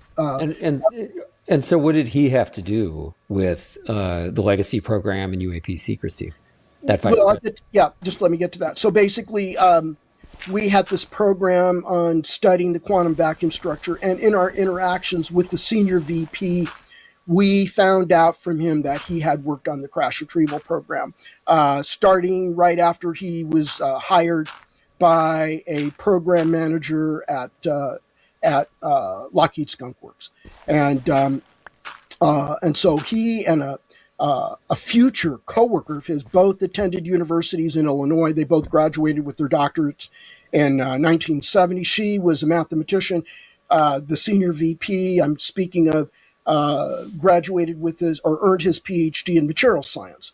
So they both got recruited and hired by a very senior, high level, actually the number one man at a facility in the Lockheed Aircraft Company family, because Lockheed is all over the country doing different things. So in that family, they have a particular campus operating, or not a facility operating very classified programs, and that's where he and his mathematician colleague got hired to work into. And the job that they did for the next 20 years or so was the crash retrieval program. Okay, and then he told you this, not just in confidence, but officially he was able to. Right. He first met with Hal because Hal had already been interacting with him for the quantum vacuum physics project, or the IRAD project that we were working for under this senior VP. And IRAD, once again, is internal research and development funding that a company comes up with from a chunk of their profits that they dedicate to that purpose, to help facilitate the development of solutions, technical solutions, software solutions, or what have you, to their business line, their commercial products line, which also includes defense and intelligence business lines. And so basically, in an official capacity in a SCIF, which is a sensitive compartmentalized information facility. So it's a very secured facility. It's very controlled access to get in. So in a SCIF, he communicated to you both that he had been involved in this program, that it had been among his job responsibilities for 2 decades, and legally exposed you guys to some information concerning that program. He worked on the program. Yeah, I understand that. Yeah, he worked on it along with the mathematician and 3 other people. And let's see, besides the 3 other people, I think that's the correct number. And so he talked about that in the SCIF with Bob Bigelow and probably Colin Kelleher, and I do know that definitely, yes, Hal Puthoff. And so then he made a visit out to Bigelow Aerospace in North Las Vegas, and they repeated those conversations, or carried further those conversations that they had in California.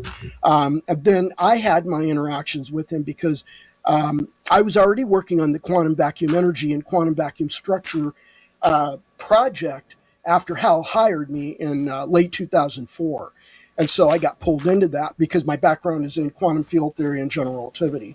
So, quantum vacuum energy is a feature of quantum field theory. It's a major feature.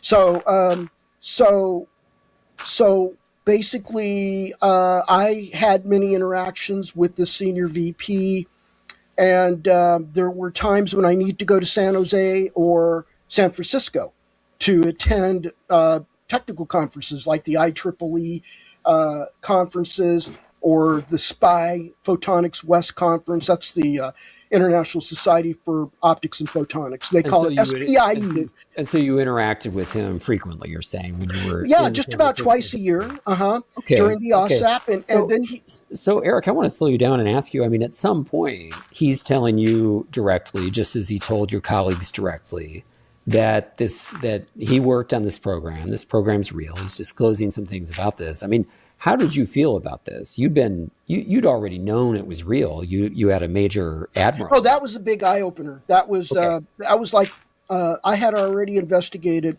an aerospace industry source who worked on the crash retrieval program at Wright-Patterson Air Force Base during the latter part of the Cold War, and so I already had confirmation that this program existed, but only at that company. This individual I investigated was working for a aerospace company that had a facility at Wright-Patterson Air Force Base. And that facility, I think, was established during the 60s. And the company was established in 1960. And so basically... Can you say the name of that company publicly? I don't see a reason you couldn't. Say again? Can you say the name of that company publicly? Yeah, I'll go ahead and say the name of the name of that company was TRW. Right. This was their space and electronics division, and this is so they had a facility at Wright-Patterson Air Force Base probably since the foundation of the company in 1960, and they continued in operation until TRW was bought out by Northrop Grumman. Well, at least the space and electronics division part that I'm aware of. I think the automotive parts part of that company got spun off somewhere else. But the space and electronics division is the one I'm aware of that Northrop Grumman bought like 2000, in the 2000 to 2002. And so that was your that was an initial verification. That was an initial verification that took place during the latter part of the 90s when I was at NIDS.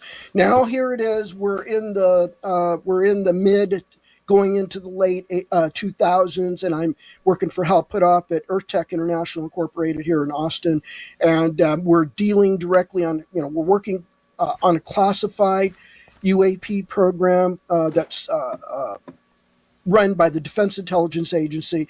And during the course of our work, during the course of other work that Hal Puthoff and I had going on a physics project that Lockheed Martin was funding during that era, we found out that one of their senior VPs who we were working with on the quantum vacuum energy project had worked on the crash retrieval program at his company.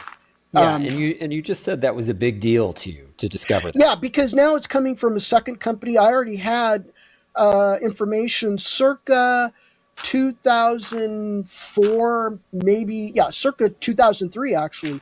I already had information from a formerly classified and heavily proprietary Douglas Aircraft Company set of documents, which included a very thick 64 slide. Back in those days, they had transparencies for what we would consider to be a slideshow presentation. So 64 transparencies of a gravity control presentation by Dr. Bob Woods at Douglas Aircraft Company.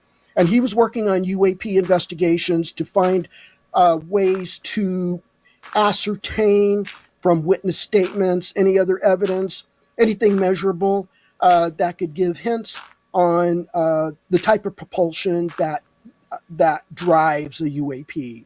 And so he got approval from Old Man Douglas to run this program in the late 60s.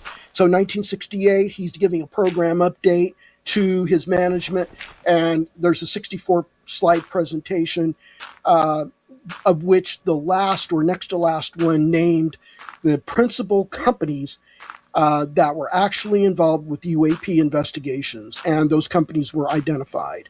And so that was my first indication that it was that Lockheed and TRW were involved. This came later after NIDS, so I was already out of NIDS by the end of April 2002. So this kind of corroborated my TRW investigation in the late 90s. And then with the senior VP at Lockheed Martin coming forth and talking to Hal Puthoff and I and Bob Bigelow and Colin Kelleher and whatnot, the startling thing is he's revealing that he was one of the engineers that worked on the crash retrieval program with 4 other individuals. And he told us at a TSSCI level, which is the clearance level we had at the OSAP, he was able to share that level of information with us. But there were more questions that we had, detailed questions, and he was not able to answer those detailed questions because that's now rising up to the level of what's called the Waived Unacknowledged Special Access Program, which is the security cover that was provided for all of the crash retrieval programs that were going on since probably that Italian crash of 33 that had gotten recovered by the U.S. Army during its invasion of Italy in 1944 and transferred back to Wright Army Airfield that year. And so basically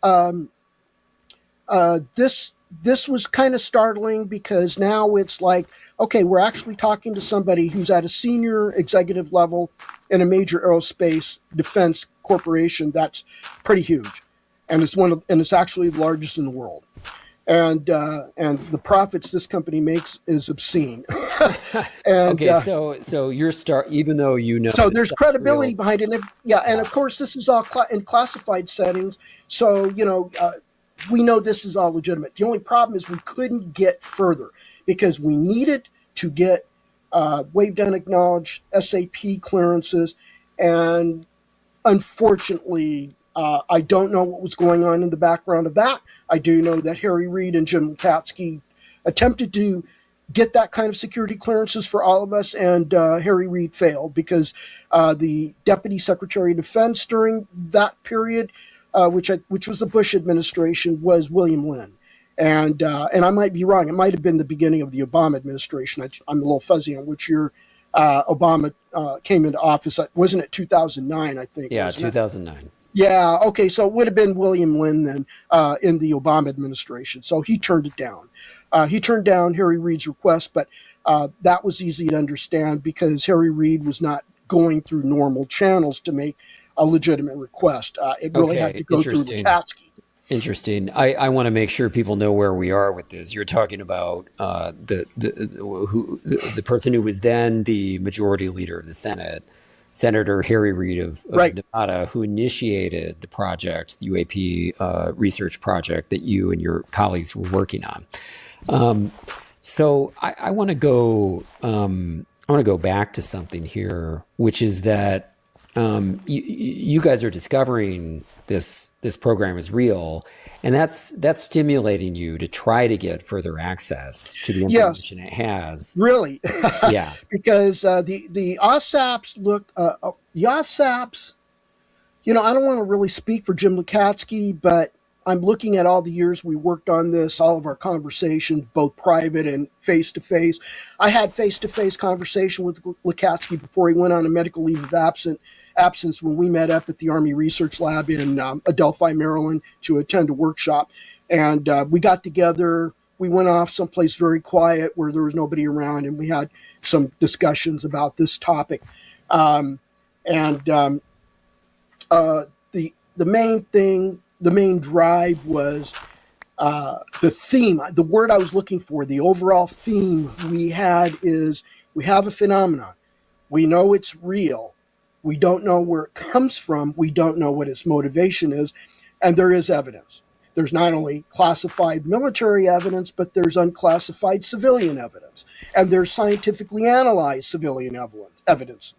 And so the evidence is pretty overwhelming. And so essentially, hang on, Peter. So essentially, we're looking at it as the sum total of our understanding of the phenomenon is it has had a negative interaction with the human race for the most part. This isn't the classic 1960s, 70s, and 80s space brothers era. No, this phenomenon is not a space brother by any means, not by far. It does have malevolent tendencies, and it has severe, stark, malevolent impact on people, like Colares Island, Brazil, circa 1978 period, where hundreds and hundreds of innocent people were either injured and I don't remember if any were killed.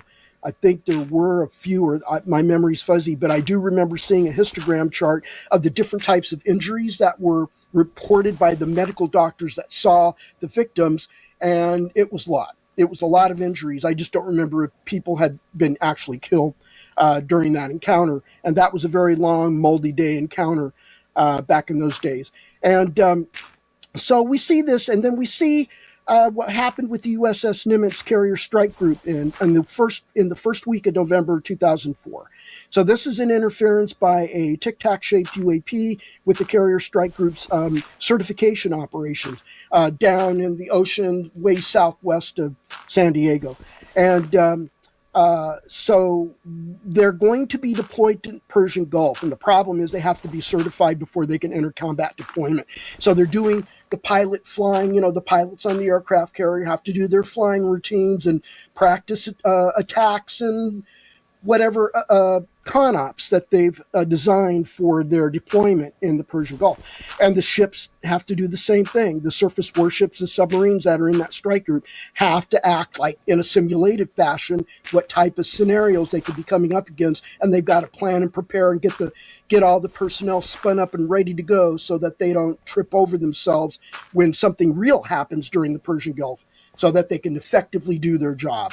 And so they had this interference from this tic-tac, and I think it was I know it was multiple days. I don't think it was multiple tic-tac. I know it was one single tic-tac always reported, but it was over a multiple day period. Then we have later on we have the events off the east coast of the United States, off of Norfolk, Virginia, with the USS Roosevelt Carrier Strike Group and other surface ships and aircraft. Even the fighter pilots and transport pilots were being interfered with by more UAP. And then over time, more information came out in the newspapers about UAP going into or coming out of the ocean in front of surface warships at close range. And so we're looking at the sum total of all of this. And even if you look at, and I'm going to add on one more thing, Jacques Vallée and Chris Auerbach's historical documentation of UAP interactions with European civilization for over 1,500 year period. This is starting before the 19th century, going all the way back 1,500 years in the past. And what they published in their book shows, again, interference by UAP. So the overall theme that we formed is that UAP is malevolent, and it's a threat, and it could be a threat. And it is a threat only in the sense that it has interfered with U.S. military operations. As you probably saw in the Age of Disclosure documentary film by Dan Farah, we have a number of retired Air Force security personnel and senior officers who work in the missile command centers of the Northern Tier Strategic Air Command's Minuteman I and Minuteman II missile bases. They had events in the late 60s, I think 68, 67, that period. And again, that happened in 1975 period.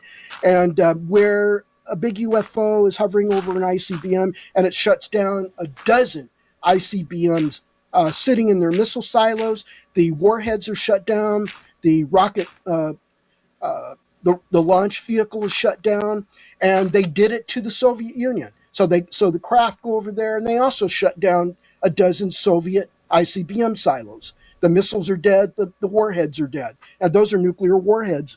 And their guidance, navigation, and controls are all dead. Nothing works. This could have led to a catastrophic miscalculation if something would have triggered it, so that the dozen U.S.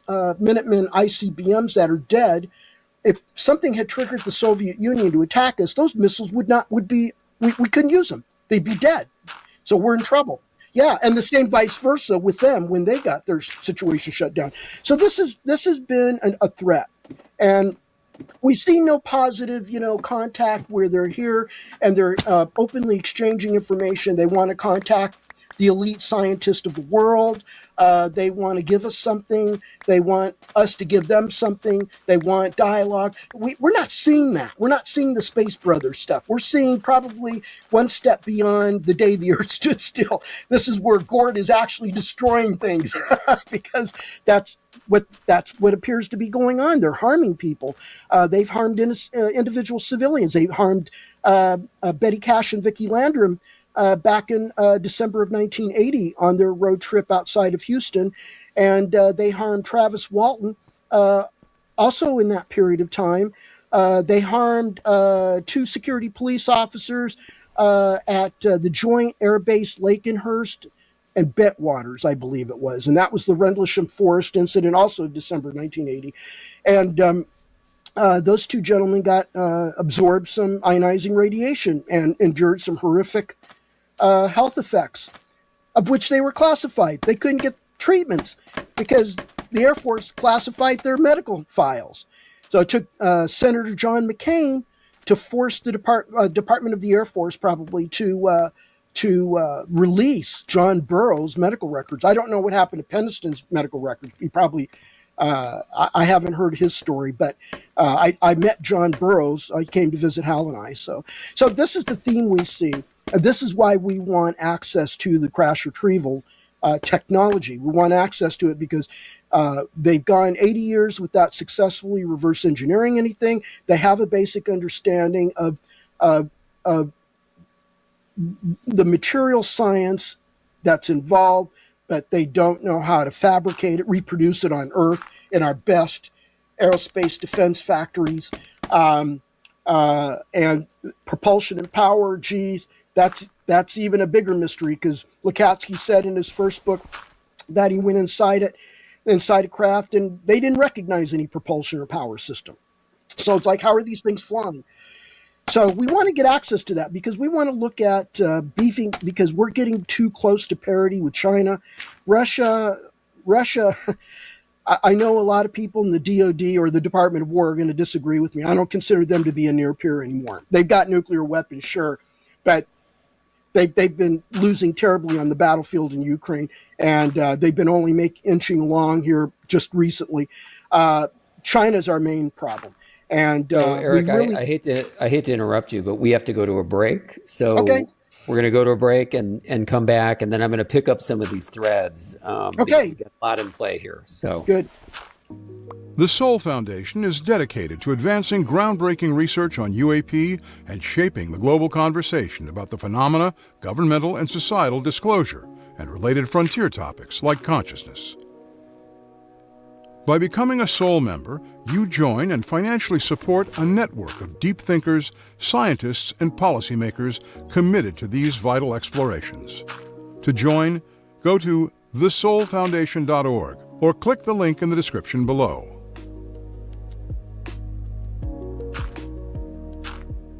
Okay, welcome back to the Soul Forum. We're here with physicist and UAP investigator Eric Davis. Eric, you've been giving us, almost multiple encyclopedia entries on different aspects of UAP, not just UAP secrecy. So, to kind of help the audience along in following you, I want to go back to some things you said. And the first thing I want to touch on, it's a very simple issue, but I think there's a lot of confusion about it out there among people that don't quite understand the intelligence community. When you're in a secure compartmented information facility, a a skiff. These are soundproofed rooms that it's difficult for foreign intelligence services to gain access to remotely with listening devices and so on, to hear what's being said. When you're in those rooms and you have the high clearance you had at the time, you had a top secret SCI clearance. That's right. That this is, it doesn't, it's only going to get much better than that if you go up to these higher programs you talked about, USAPs and WUSAPs. You're not hearing rumors when you're in a skiff and you're being. Oh God, no! briefing. This is right. Okay, But you need to explain that because people don't get this. They think you guys go in there and you're kind of talking casually and random things get said and then you walk out confused. No, you get an official briefing. You can have a casual conversation, which is going to contain classified information, and you could get a formal briefing, which would be a PowerPoint slide presentation. You could be shown something in the way of a file containing documents, photographs. You might even get to see a classified video shown from a projector in the room. And so, no, you're talking facts. You don't go into a skiff to exercise the field security officer and the skiff security officer into going through the process and the motion of transmitting your clearances from your field security officer at Bigelow Aerospace Advanced Space Studies to the facility security officer at Lockheed Martin, and then he's got to get the skiff officer, skiff security officer, get you signed in or signed up, scheduled for the skiff meeting. The skiff's got to be scheduled for use. Otherwise, somebody else will schedule it and use it ahead of you, or at the time you desire. So you're putting personnel through the paces, and you don't do that just for rumors. Right. And so if you're in a skiff, then receiving a briefing from a senior vice president of Lockheed Martin about any classified subject, you both know as professionals, as a professional that he's telling you the truth. He's not feeding you disinformation. He has to. Yeah, that's right. This can't be rumor mongering because this is an aerospace company. They're not in the counterintelligence business. They're not there to fool us. Mm-hmm. So this is the factual conversation because he understands what we're doing, why we're doing it, and what our goals are, and what our tasking orders are from our government customer. He knew our government customer was a certain division in the Defense Intelligence Agency. He knew who our program manager was. He knew that Jay Stratton worked with that program manager being Jim Lukatsky, and so forth. So we're putting security officers, paperwork, and this is all official documentation because auditing is done on the use of a skiff and the content. You can't really audit the content because that's classified. Need to know to the people who are in the skiff having a meeting. Okay, but but the fact that you're having a meeting, you're using the facility, that's got to be documented. And who has security clearances with eligibility and need to know to get access to that skiff? Who's got the site visit approval? Who submitted the site visit request? All of that is security personnel documentation. It's got to be kept in files. It has to be audited annually by the Defense Counterintelligence and Security Agency and other DoD security components that are associated with the government customers that Lockheed Martin or TRW or whoever serves, as well as the government customers themselves. I mean, you're going to involve the DIA as well, because the DIA is going to is the sponsoring agency behind all. So a listener. So you're only there getting factual information, Peter, and that's all that's being discussed. Yeah, and a professional, whether they work for the government or for a contractor, knows that, especially at that level. And I think that's very important for people to understand, because there's been a lot of misunderstanding publicly that, as I said, you guys are listening rumors in classified environments and then inflating their significance. And and what you just said was, in the most grossest way possible, propagated by Sean Kirkpatrick in his Volume 1 report to Congress before he left Aero. Yeah, and he was accusing us of that. And that's probably the most blatant lie, because I met with him and his assistant, Lieutenant Colonel Kelsey Barnett, who's an Army Reserve officer and a counterintelligence special agent, or the counterintelligence officer, I guess you would say. And so I briefed them and answered all their questions on everything I've done in this business ever since NIDS. And that was in a SCIF at TSSCI levels. And that was at the DIA's Missile and Space Intelligence Center at the Redstone Arsenal in Huntsville, Alabama. That's because I was working there for the Aerospace Corporation to support NASA's nuclear thermal propulsion engine development and flight test program during that era, during the recent years. And so I met with them in January of 23, and I know that Kelsey heard every word I said, but I don't think Sean heard every word I said, because he took every word I said as if it was rumors and put together a very antagonistic, very ad hominem or attack-oriented thread or narrative on what we were doing at OSAP that was factually false, and it was just absurd. Well, and we should come back to that later, because in fact, that did influence some people in media and in Congress to think that, certain claims that you and others were bringing to Congress that, as you're demonstrating, were based on investigation and based on formal briefings were kind of fantasies. But I want to go back to the late 90s and 2000s as you're investigating this stuff, because what we really want to do here is unpack some of the things you said in Age of Disclosure, and go into how you know them. But I think you've demonstrated pretty well how you know them. You know them through professional channels, through official work that you're doing in the course of government contracting, and you know it through official briefings too. So let's go into some of those claims. You also put on the table in the film not just that there is a crash retrieval and reverse engineering program. You also stated that you were aware of at least one president's awareness of that program, and even a more astonishing event that program would have known about. Yes. And so let's talk about that a bit. You've told many of us in private, and now you've said it in the film, that you were in contact with President George Herbert Walker Bush after his retirement, I believe in the early 2000s. Yes, it was in 2003, and again in 2004. Okay, so how did that come about? I mean, that's a long story, but Hal Puthoff, myself, and John Alexander were all members of AFIO. That's the Association of Former Intelligence Officers. And it's not an association just for former / retired intelligence officers. They also accept active duty intelligence officers as members, both civilian and military, uniform military. And so John Alexander and I were involved in an effort to start a new chapter, an AFIO chapter in Las Vegas in 2002. And so you have to go through, or meet, I guess I could use that word, meet the qualifications to get a charter established when you stand up a new chapter.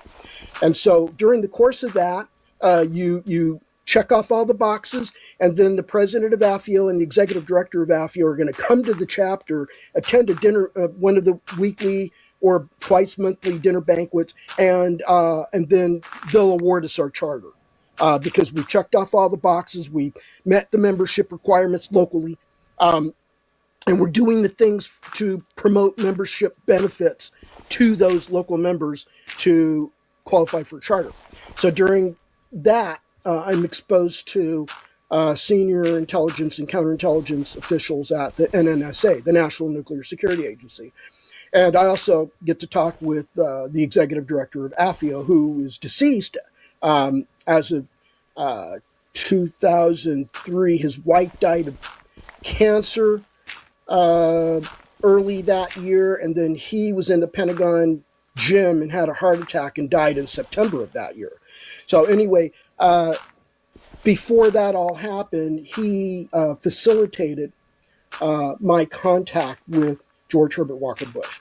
And that came about because he had learned during the course of our chartering activities that year to build ourselves up to getting, that awarded charter, the backgrounds of John Alexander and myself, and the fact that we had worked for Bigelow, for Bob Bigelow at NIDS, and I helped Bigelow stand up Bigelow Aerospace in the very early years. So anyway, he heard about that, and one thing led to another, and he said, "Oh, by the way, we have two honorary chairmen of the board of AFIO. One of them is George Herbert Walker Bush, and he's got a story about UFOs that you may want to hear. It'll probably knock your socks off, actually." And so he arranged for the connection to be made. I got in contact with him by phone, with former President Bush by phone. And just to be sure, when I say President Bush or former President Bush, I'm referring to the senior, not the junior, not W, but George Herbert Walker Bush, and GHWB. And so we had a series of phone calls where he would call me a lot, and he'd be in transit somewhere, and he would have some time to chat with me. And so we would probably have about 20, 30 minutes to chat, maybe even less several times. And I would cover a lot of the significant topics. Now, the points of focus here was his induction his confirmation as the new CIA director in the Ford administration. And so he's now the incoming CIA director, and he's now being officially briefed by his directorate chiefs. Those are the deputy director of the Directorate of Intelligence, Science and Technology, operations, this and that and the other thing. And so during one of his briefings, he meets with his DOD liaison officer. And his DOD liaison officer is a uniformed officer who was not identified to me. I don't know what rank the man was, but he's uniformed service. And he comes over from the Pentagon because he liaisons in his job serving the Secretary of Defense. And actually, back in those days, he would have been in Chris Mellon's old job. He would have been the Assistant Deputy Secretary of Defense for Intelligence. I think that's the title. But that was the number 3 man or number 3 position in all of the DOD's structure. So this guy worked for that individual, and his job is to liaison with the CIA director or any of his subordinates that he designates. So Bush is getting read in to get up to speed on everything. He's starting his new job at the CIA, and the liaison officer mistakenly thought that Bush had been read in on the UAP subject. And so he started blabbing off about the latest on that. And Bush said, "No, wait a minute. What are we talking about here?" And the liaison officer told him, "I thought you had been briefed on this by your senior staff." And he said, "No, actually, I haven't been briefed on that topic, if yet, or if at all. I have not." And so the liaison officer then had already let loose the information, so he went ahead and completed the rest of that briefing, and that's when Bush learned about a landing at an Air Force base in New Mexico by a UFO, humanoid type, non-human intelligence came off the craft and actually met with uniformed senior Air Force officers and some civilian CIA personnel. And okay, they went off. And you're referring to an event that is often just called the Holloman landing. The Holloman Air Force Base in April of 1964. That's right. And that was, and what was interesting about that was one of 2 of my topics, is because that scenario came up in Bob Emenegger and Adam Sandler's documentary film that I believe was aired on CBS in 1974, UFOs. I believe the title, It Has Begun. I might have it backwards. They reissued that documentary back in later, like 1976, 77, and they expanded it by so many more minutes and added Jacques Vallée as a co-host. And so in both of those versions of the documentary, they brought up the Holloman landing film as a hypothetical scenario of U.S. government contact with ET. And Emenegger had a companion book with that documentary. And it was by the same title as the original first documentary of 74.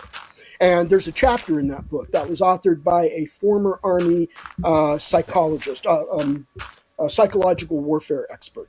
And so the surrounding story that I learned through many people in the government, retired, was that was not supposed to be a scenario. It was planned that part of that documentary was going to air the landing film, the film that was taken by a helicopter crew that was on its way out of Holloman to White Sands Missile Base, because they were going to record some flight testing of missiles. And so they got called by the traffic control tower to turn right back around, get to the runway ASAP. There's going to be 3 craft coming in of unknown origin, and start filming it. So that's what they did. They hovered somewhere nearby the runway, and they saw the 3 craft come in, and one of the 3 craft landed. The other 2 craft took off, and they filmed somebody coming off that craft and going to meet the aforementioned uniformed Air Force and civilian CIA personnel. And that was described to be, and Bush confirmed this. So Bush said his liaison officer from the Pentagon told him this in detail. So he confirmed all of what I just said. The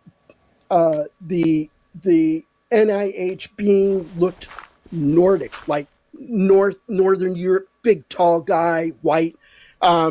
He had some kind of a metal fabric one-piece suit on. He had an apparatus over his face. His face looked humanoid, and they thought that might have been a breathing apparatus because probably he couldn't breathe our air. And then he had an object in his hand that looked like a staff. They were speculating that was a translator. You couldn't see him talking, but maybe it was telepathic, and the translator turned it into electronic voices. Who knows? This is just speculation. And this is what Bush was told, but Bush was told that it was a matter of fact. And the problem is Bush really got heavily interested in this, and he wanted to know more. And he asked for the files, the records, and to see the film. And the liaison officer told him, "I'm sorry, Mr. Director, but you don't have access to that information. You can get access to that information if something happens with the CIA such that this topic comes up, and you need to take a specific action that requires a presidential authority. Then what you'll need to do is call the president's national security advisor. He is the point of contact for everything UAP in the White House. So his job is to connect you up with the president, to arrange for you to give a briefing so that you could tell the president what the issue is, and that you'll need the president's official decision so that you can carry out an action in response to whatever the UFO incident is." That's what Bush told me he was told by the liaison officer. So Eric, I'm gonna jump in. I've been just listening to this, and probably people listening are wondering why I'm not reacting, because of course this is completely astonishing, right? If you've never heard this before. So I want to ask you some follow-up questions about this. One question is, what did Bush say to you? Let's presume I presume that you're telling me the truth, and I would like people listening to presume that. You've illustrated so far that you're a reliable witness in the sense that you present an abundance of details when you're talking about a situation or a conversation, interaction, a timeline. So we have a lot of contextual information, enough that would give us a sense that we can trust you. So let's presume this conversation happened. What did Bush say about the fact that he discovers as a new CIA director that he wouldn't have access to this information? That's not uncommon. That's not uncommon. The White House runs the corral.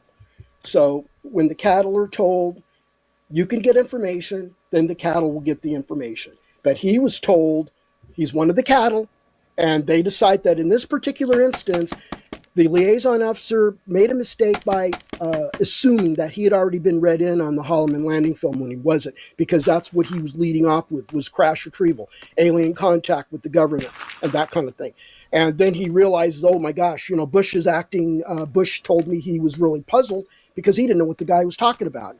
And so they finally figured out that that the guy assumed that Bush had been briefed on this subject, and Bush said, no, I have not been briefed. And so the liaison officer's wrapping that up by just giving him the overall gist of what happened at that event. And then Bush had requested specific details. He wanted to actually see the evidence.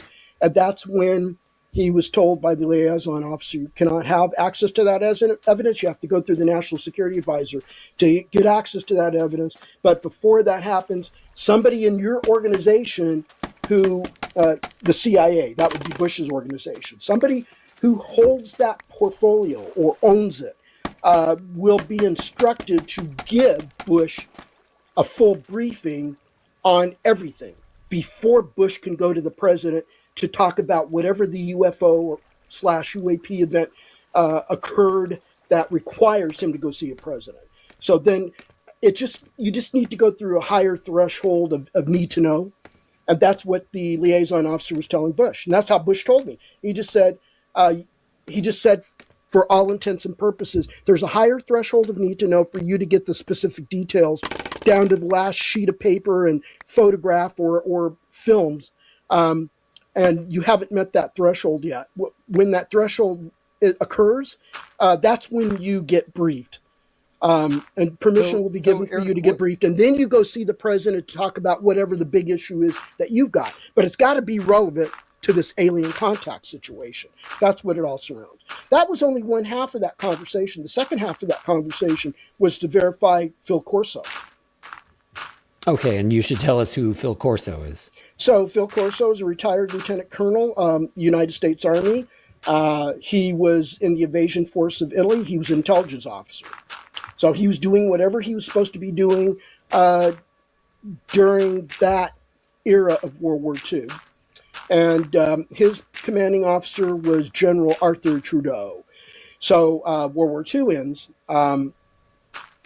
I don't remember all the details, but I do remember that at some point, by the early, I think Corso ends up mustering out of the Army later than World War II. It's kind of fuzzy, yeah. But he's mustered out of the Army. He's looking for work. Trudeau is now a lieutenant general in charge of what we would now call the Army Research Lab, so the Army R&D Lab back in those days. So Trudeau meets up with Corso. Corso's looking for a job. He's a civilian now. He's out of the Army. And Trudeau hires him to be a program manager in the executive office function of this agency, this Army Research and Development Agency. And so Corso wrote the book Day After Roswell with Bill Burns, who was his co-author. But Bill Burns wrote a fairly big chunk of the book. Corso's story about UFOs, Roswell, that whole 9 yards, crash retrieval materials and stuff, that occupied roughly a chapter, I think, in his handwritten autobiography.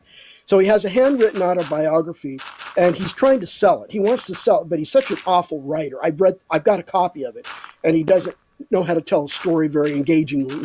So he went to Bigelow. He went to Bigelow, the Bigelow Foundation, talked to Bob Bigelow and several members of the NIDS SAB who met with him, assessed him, looked into his background, looked into his credibility, and said, yes, he is the real deal. He was a retired Army lieutenant colonel in the Army Intelligence Corps. And he did serve in Italy during the invasion of Italy to drive the Third Reich out when the Allies took over and liberated that country.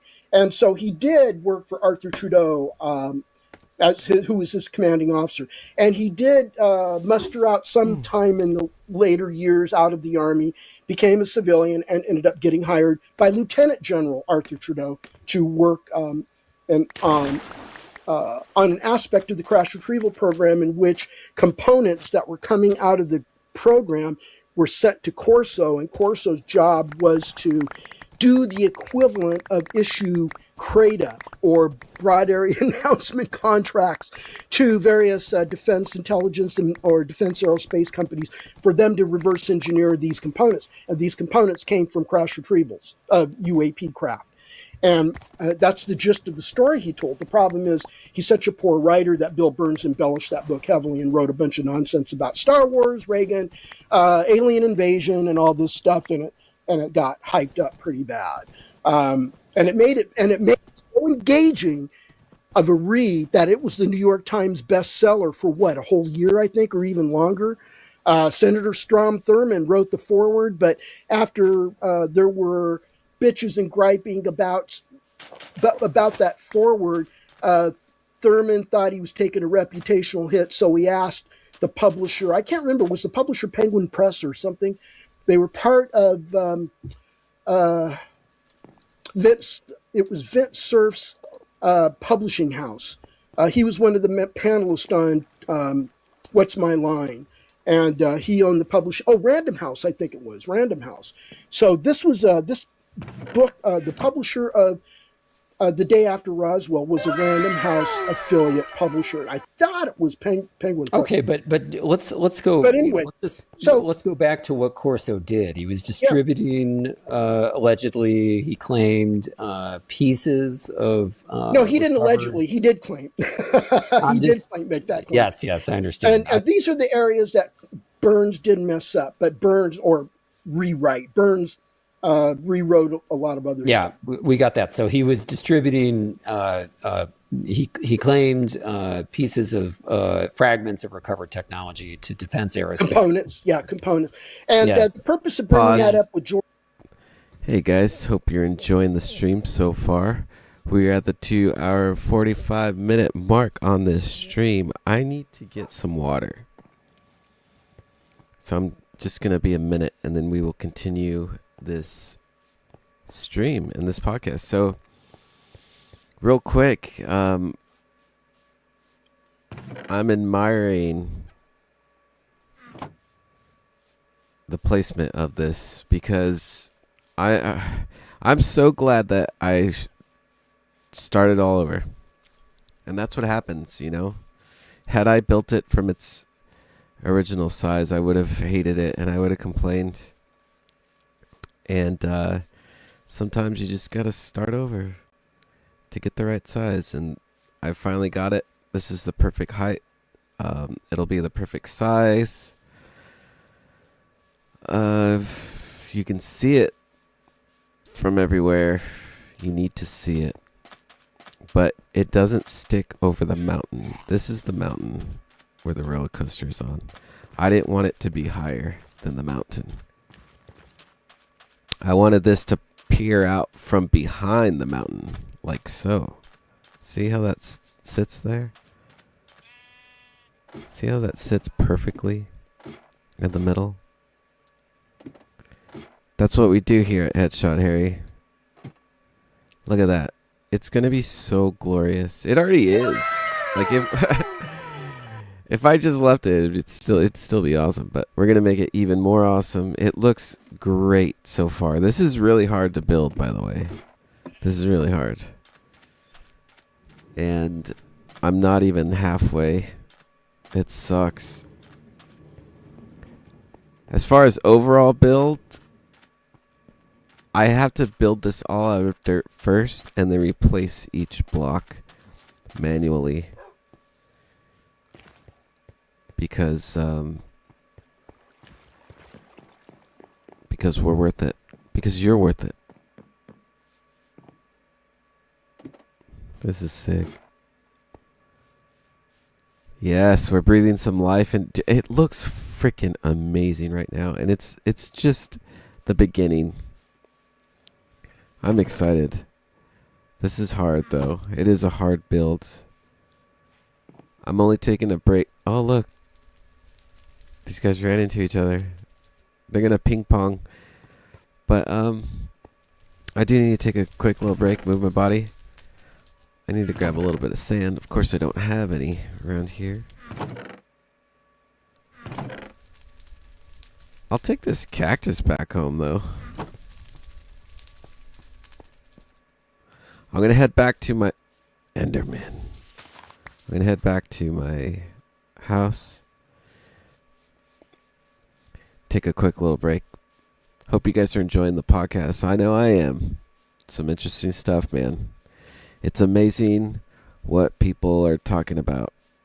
And for everyone out there, just know this was all once really classified information, and it's a privilege to be able to hear it finally, you know? And whether or not the powers that be want that information out or not, it's out. So imagine what we don't know.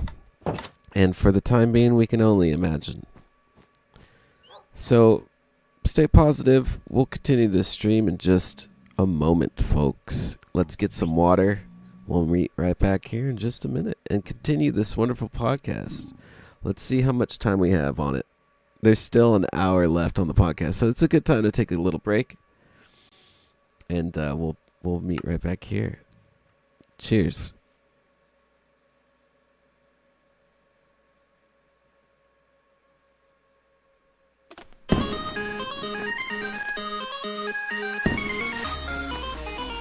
Hope you guys are enjoying the stream. In the meantime, be sure to check out HeadshotH4rry on all the social networking platforms. You can check out all the links to these things down in the description box below. Don't go anywhere, folks. Plenty more to come.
you.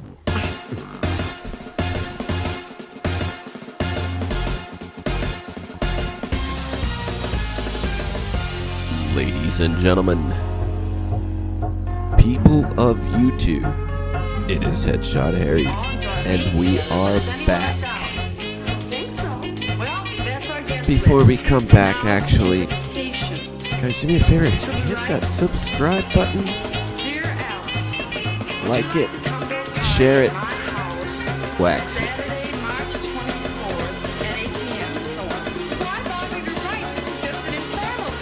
Thanks for tuning in, folks. Let's get back to it.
Hello, folks, and welcome back. Wow, look at this place. It's glorious.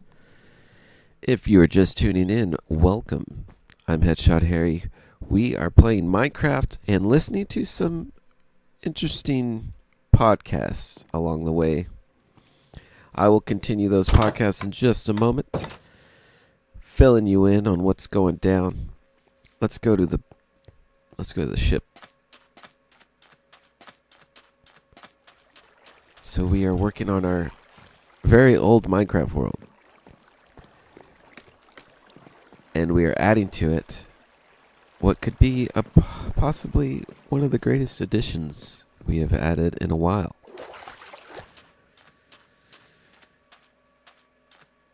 I put off huge builds, man, for as long as I can. This one is like a medium-sized build, but the difficulty is up there.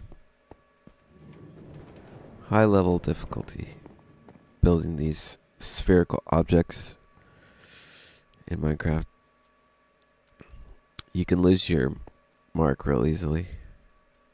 So this is going to come out absolutely glorious. Because even with the dirt block, it looks amazing. So let's continue our journey. We are listening to The Soul Foundation on YouTube. That is SOL. The Soul Foundation. Links to these podcasts will be posted in the comment section after the stream. Please support these channels. And we are continuing right where we left off. I will press back a couple seconds. This is Eric Davis talking to Peter Scoffish. Rewrote a lot of other stuff. Yeah, we got that. So he was distributing, he claimed pieces of fragments of recovered technology to defense aerospace. Components. And the purpose of bringing that up with George Herbert Walker Bush was to find out if there was truth to it. And I just wanted to know what he knew about it back in those days. Let's see, not the days when the book came out in the late 90s. We're talking the 1950s, 60s, and 70s era. And all Bush was able to tell me is that he was personal friends with Lieutenant General Trudeau, and they occasionally went golfing in Washington, D.C. And so there was one fine day they're golfing, and that was the year that Ford and Rumsfeld, Congressman Gerald Ford and Congressman Donald Rumsfeld, Look at how perfect it were holding sits. their UFO hearings in the House of Representatives on a subcommittee. So they're holding these hearings, and Bush. Real quick, I've always loved this piece. It's very simple. I needed a view for when you enter this way. It's a very simple build, but I really like it a lot. I think what I will do is put darker wood, because it gets lost in the glowstone block. It's kind of an eyesore, but it's cool. I like the texture in a way.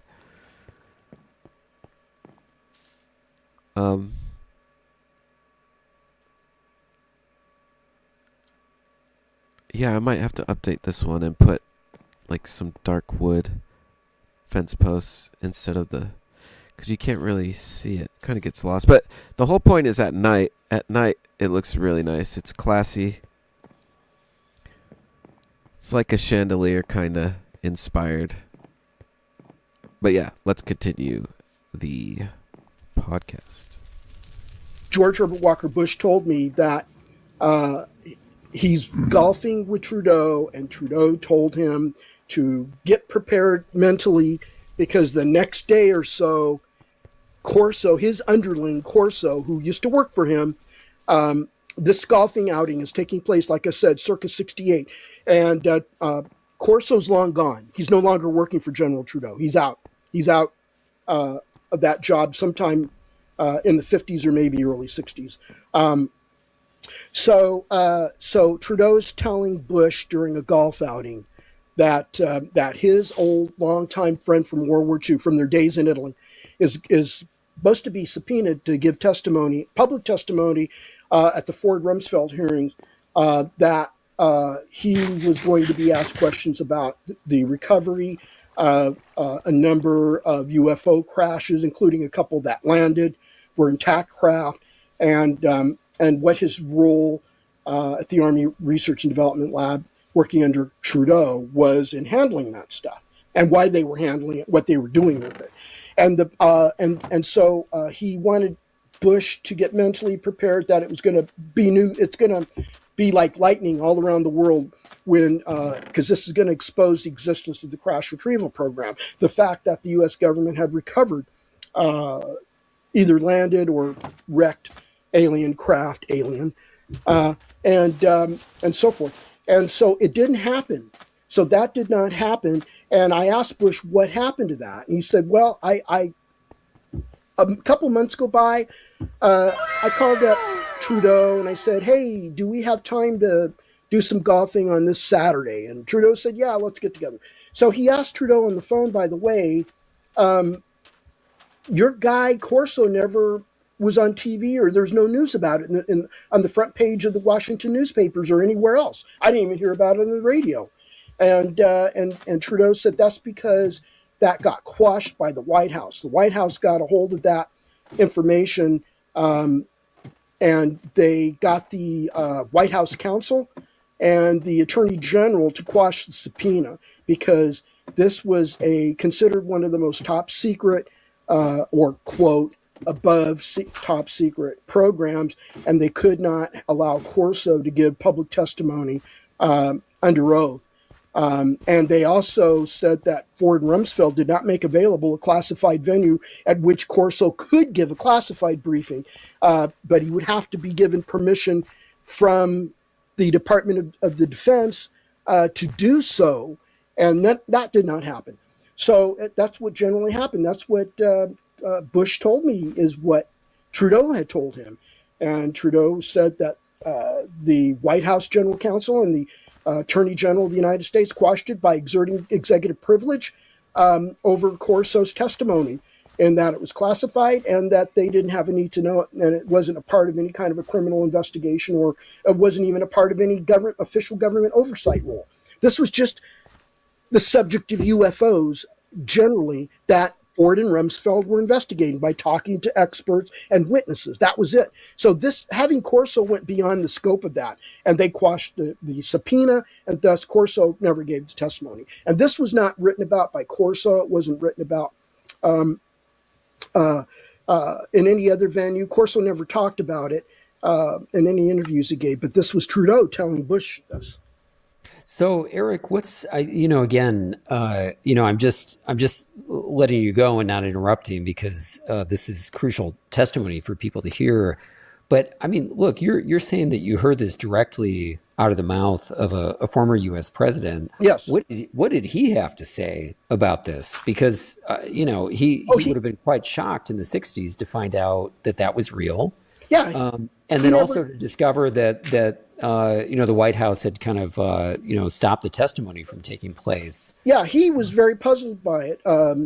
He was perplexed. He was still puzzled by it all the way up to the year 2003 when we talked about it on the phone. He said he never paid attention to the UFO topic. Oh, he came across occasional newspaper article he might see down in Texas. He primarily lived down in Houston. He also lived in parts of West Texas, I think, at some time when he was in the oil industry.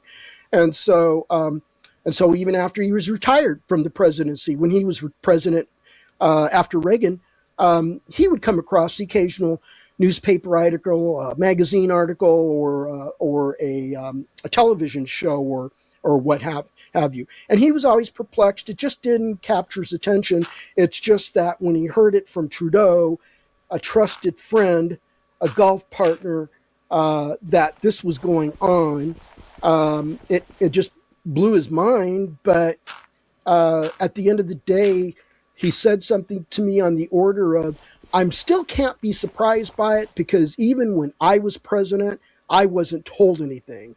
But when I was CIA director, I was told something about it, and it was an accident because his Pentagon liaison officer, or maybe I should say it's the Pentagon liaison officer to the CIA, mistakenly assumed that Bush had some level of briefing on the topic and was going to dive into some specifics, and then realized too late that Bush had not been briefed on it and hadn't gone through the proper threshold to be allowed to know about it.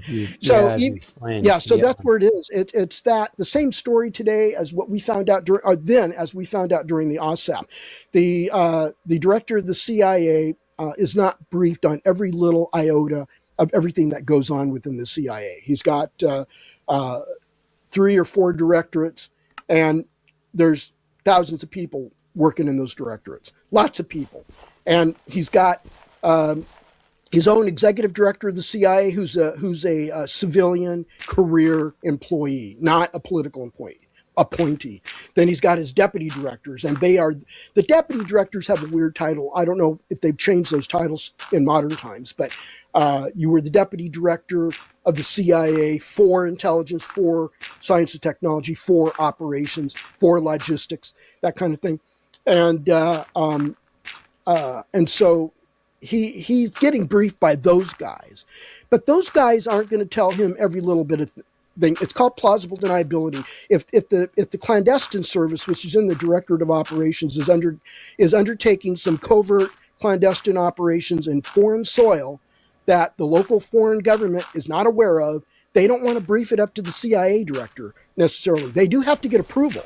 The approvals will probably go up through his chain of command, but he isn't going to know all the details. I mean, it's not like he's going to butt in and tell his deputy directors, I want to know everything you are doing.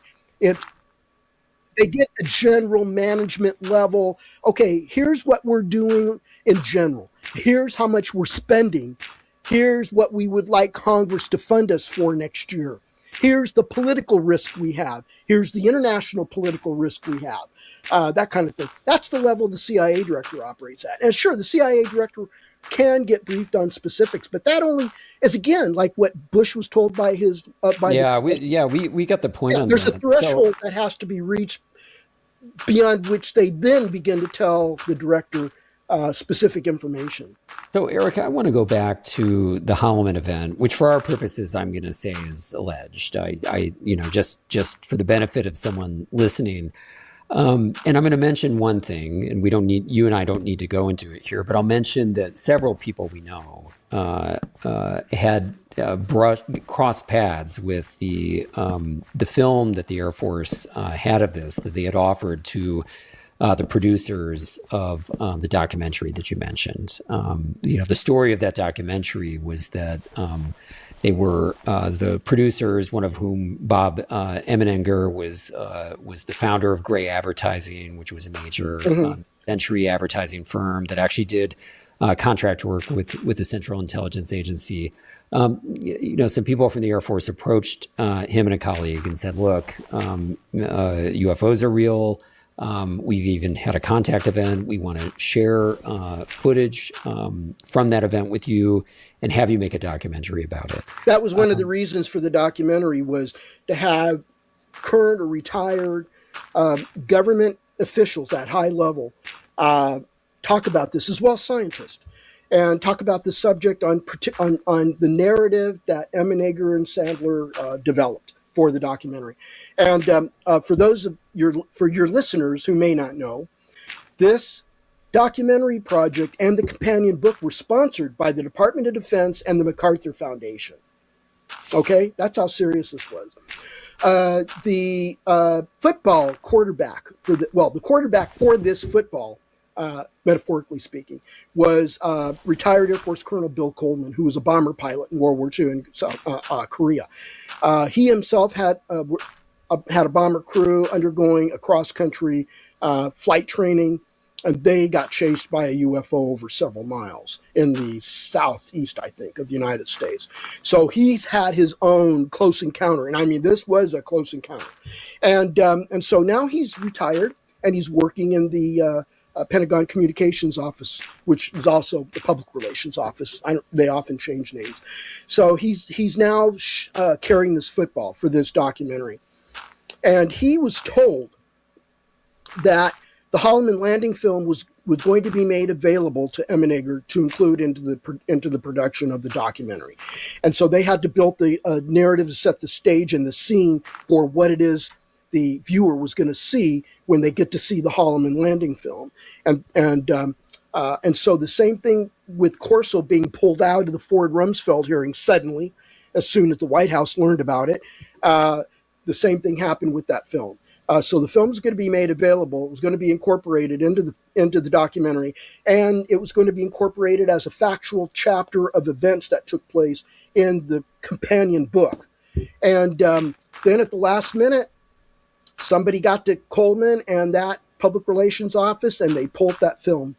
They pulled the film, and so Emeneger was left holding the bag, and at the last minute had to turn it around to save it because production was already in progress, and they would have to change where that film was inserted into the production line and redo it as a scenario in order to keep the sequence straight. The sequence for the start of the documentary to the middle to the end. So to keep it straight, they had to invent a scenario of, here's a hypothetical human contact, U.S. government contact with an alien race, alien civilization, a UFO. And they would use the word ET usually, because that's what UFOs were thought to be back then.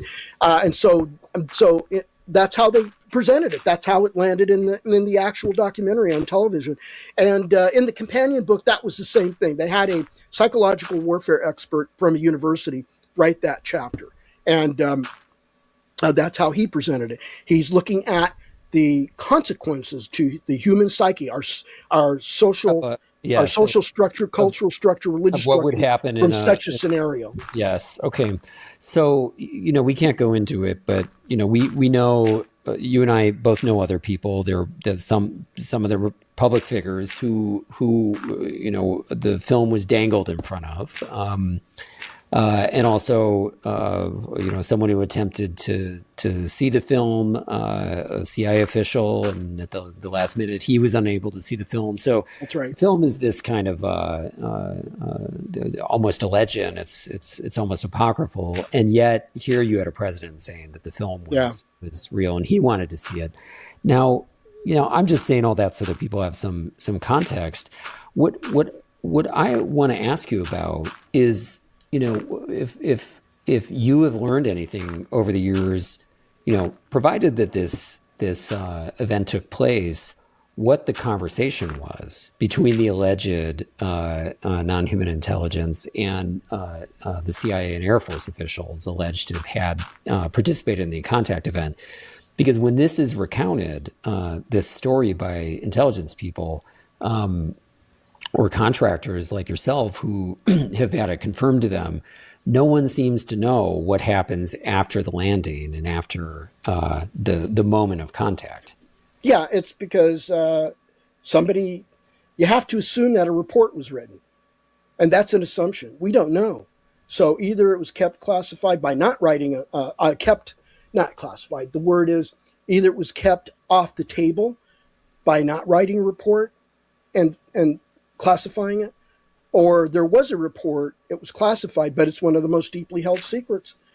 And it's just like that's one of the two things I had trouble getting into. The second one was getting access to the recovered alien bodies, and today we have different nomenclature than what us older generation guys from the 60s through. Here, I'm just gonna interrupt you. Yeah, I'm gonna interrupt you. No, let me interrupt you, Eric. You tried to get access to information on recovered bodies of non-human intelligence beings. That's what you're saying as part of your work with the OSAP. Yes. Also, getting access to that Holloman Landing film and the surrounding records, if any, that accompanied it. And it's just too difficult.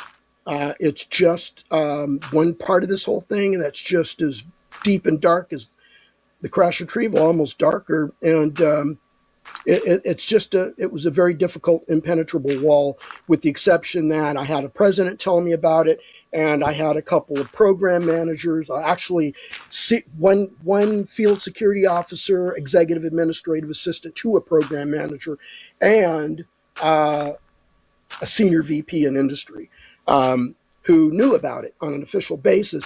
And then and then I think you had some minor mention of something similar by Corso. So I've got TRW, I've got Lockheed, and I've got senior VPs, and I've got an executive administrator, F/field security officer, and I've got a U.S. president. And the Holloman Landing film was being sponsored the sponsor of that to transfer it to Bill Coleman's control was Rear Admiral Edward A. Burkhalter, who was in naval intelligence, but later in the Carter administration landed at the Defense Intelligence Agency, and he stayed there until sometime when he got transferred out of that during the first Reagan administration. And Burkhalter was on the staff of the DIA director at the time, but he was also a directorate head. So he was the head of the Directorate of Human Intelligence Collection Management. It's a long title at the DIA. And as a matter of fact, the longtime executive director of AFIO, Roy Jonkers, was his chief of staff. And Roy was a colonel in the Air Force at the time. And when I met Roy during the incorporation or chartering of the Las Vegas AFIO chapter in 2002, that's when I got to meet him. And I knew him for almost less than 2 years because, like I said, he died in late 2003. Okay, so you really did have personal contact with people. Yeah. Mm-hmm. Who were involved in this whole event. So yeah, including an Navy admiral. I can't do justice to any of this, Eric, because I've myself been told a lot about these things from colleagues of yours, and I tend to favor the view that they're true. But we can't really go into it because we've got other stuff to cover with you. So we're going to go to another break, and we're going to come back. And I've got some other questions for you. Good. The Soul Foundation is dedicated to advancing groundbreaking research on UAP and shaping the global conversation about the phenomena, governmental and societal disclosure, and related frontier topics like consciousness. By becoming a Soul member, you join and financially support a network of deep thinkers, scientists, and policymakers committed to these vital explorations. To join, go to or click the link in the description below.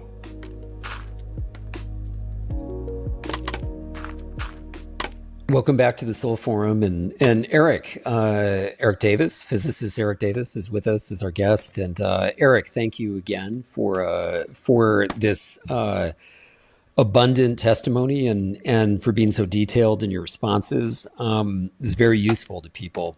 I want to now jump into another controversial matter, which you may or may not be able to speak about, which is that I think you might have had contact not with another president, but with the member of with a cabinet member of another presidential administration. Oh gosh, I'm at a loss on that. In which you might have heard some things. I'll need a little about, bit more detail to try to pull that president's briefing. I think I'm wondering, are you talking about the Carter administration? Yeah, that. There was the director of the staff personnel in the White House, or I guess they call it the White House personnel or White House staff personnel director. Yeah, White House staff personnel director. And he later became, he was assistant to the president, and I think he later on became chief of staff. And before that, though, he was the special trade representative to the United Nations, I think. And that individual was reporting to President Jimmy Carter. And he had special knowledge of a briefing that Carter received in June of 1977. It was an economic meeting or economic related topic at this meeting in the Oval Office, but they embedded a classified briefing into that meeting. And so the briefing that came about was on the topic of the U.S.'s or the U.S. government's contact with UAP, NHIs, aliens for all intents and purposes, and the consequences thereof. And it was a short, 4 pages, I think, briefing document. And I don't remember I don't know actually what the context that led to that briefing was, but it was embedded in the schedule. So the context is that Carter got a briefing document of which everybody in the Oval Office who's attending this briefing gets a copy to read during the oral briefing given by whoever the briefer was. Then when they're done, they are done with business with the president in the Oval Office and they have to leave. So as they're going out the door, they're giving their briefing book back to the agency staff who handed out the briefing books. So those copies are destroyed. And only one copy of that briefing book is kept in the president's records, and the other copy is kept in the CIA's records. And so Alonzo McDonald was the guy, and he's deceased now. Unfortunately, he was very old back in the 2010s. But my understanding is you talked to him directly. Say again? My understanding is that you spoke with him directly. Yeah, there were 2 of us, and I won't name who the other one was in our group, but he was affiliated with the OSAP. He was also affiliated with NIDS.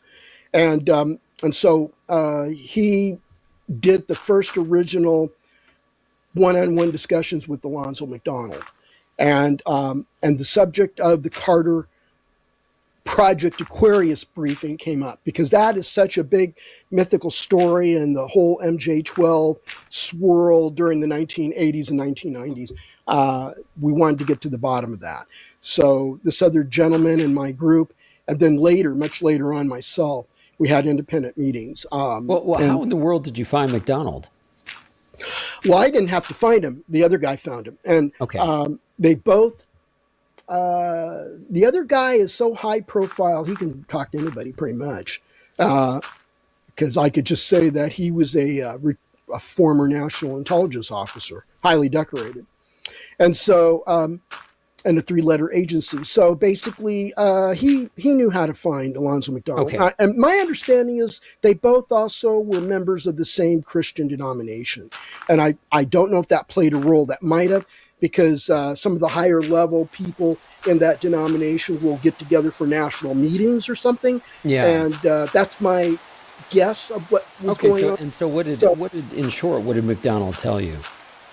Basically, About the briefing, about the contents of the briefing. Okay, so the contents of the briefing were memorized by those shocked people in the staff who were there. And they couldn't believe their ears. So basically, it's like they're being told something that's counterintuitive to what the worldview that they all grew up in. And so they're hearing for the first time that the United States government had been in contact with aliens from another world or another place of origin, which is unknown still. If it's known, I haven't seen it. But anyway, so a number of the individuals in the White House or in the Oval Office, they started this out. I think this started out in the National Security Office or National Security Conference Room or something, and it moves to the Oval Office. So anyway, so it's in the Oval Office, and these really puzzled individuals, after the briefing, they decide to reconvene together at a hotel in the Washington, D.C. area. And they got their notepads out. They brought legal notepads, 8x14s, as I was told. And they started writing down their recollection of what they read in that briefing document. As I said, it's a short 4 pages. So, and it's not filled with text from top to bottom with tables and graphs and pictures. It's just 1.5 space typing. And so they read it, and so they read it, and then so they reconvene, as I was saying, in the hotel, and they're writing out their best recollection of what they read in those briefing documents.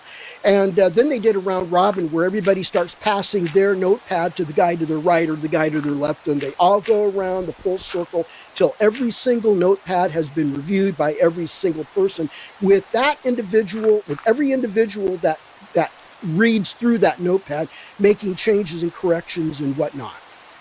And so they did that a couple of times until they converged on a version of that briefing document that they all agreed was the closest possible what they all collectively recalled.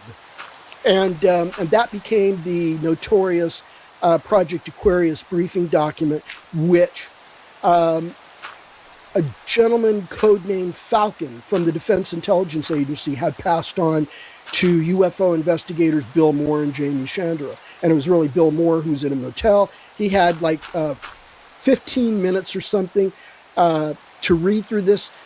This was the actual facsimile. So that's what I call the converged, the memory convergence of the notepads. It's one final notepad that somebody said, okay, so let's take all the different notepads, and we'll take all of the changes and converge it onto a single final notepad, do one more round robin until we all agree on that final facsimile of the briefing document. Okay, so this thing got... Just so everybody understands, this is what McDonald told you and the other investigator. Yeah, and so more or less corroborated by retired Air Force Colonel Roy Jonkers, who I shared this with, and later on. So anyway, no, it wasn't Roy Jonkers, sorry. He was already deceased. It was somebody else, and I can't think of the name right now. It escapes me. Somebody else who had government service in a 3-letter agency who I shared it with, who was familiar with it, who was familiar with the whole event. So basically, they have a final document. One of them typed it up on a thermal printer. That's the old, this is where they get away from the teletype computer terminals. Now they're going to an electric thermal print terminal where you have the paper on sprockets get fed up, and you got a head that goes back and forth, and it'll burn the letters into the paper. And so this is how it's printed up. And then so it's photographed. And then, no, I don't think it was. I think that actual typewritten document was then transmitted to Bill Moore in a motel, and he was given like 15 minutes to read the thing while the delivery guy had left him alone. So Sure, Bill Moore. but let's go back to Alonzo McDonald and what he told you about the briefing and the document. I mean, what was communicated in the briefing to the staff? Repeat the question again. What was communicated in the briefing, according to McDonald, to the shocked staff? I mean, the White House. Oh my gosh, I haven't read this, and so yeah, I didn't memorize it. Okay. It's, as I've already summarized it for you, it's the existence of alien craft, UFOs. They have visited the Earth, and they have had contact with the government, and the consequences of that in 4 succinct pages. So it's like an intelligence estimate type document.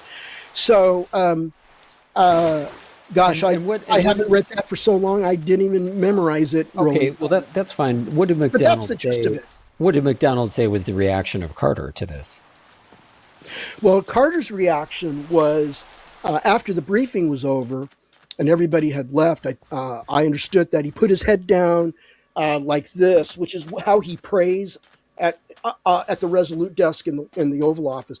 So he always, when he prays, he puts his head down like this, and he puts his hands on top of his head, and he prayed. That was his reaction to the briefing, is he prayed about it. What did he pray about?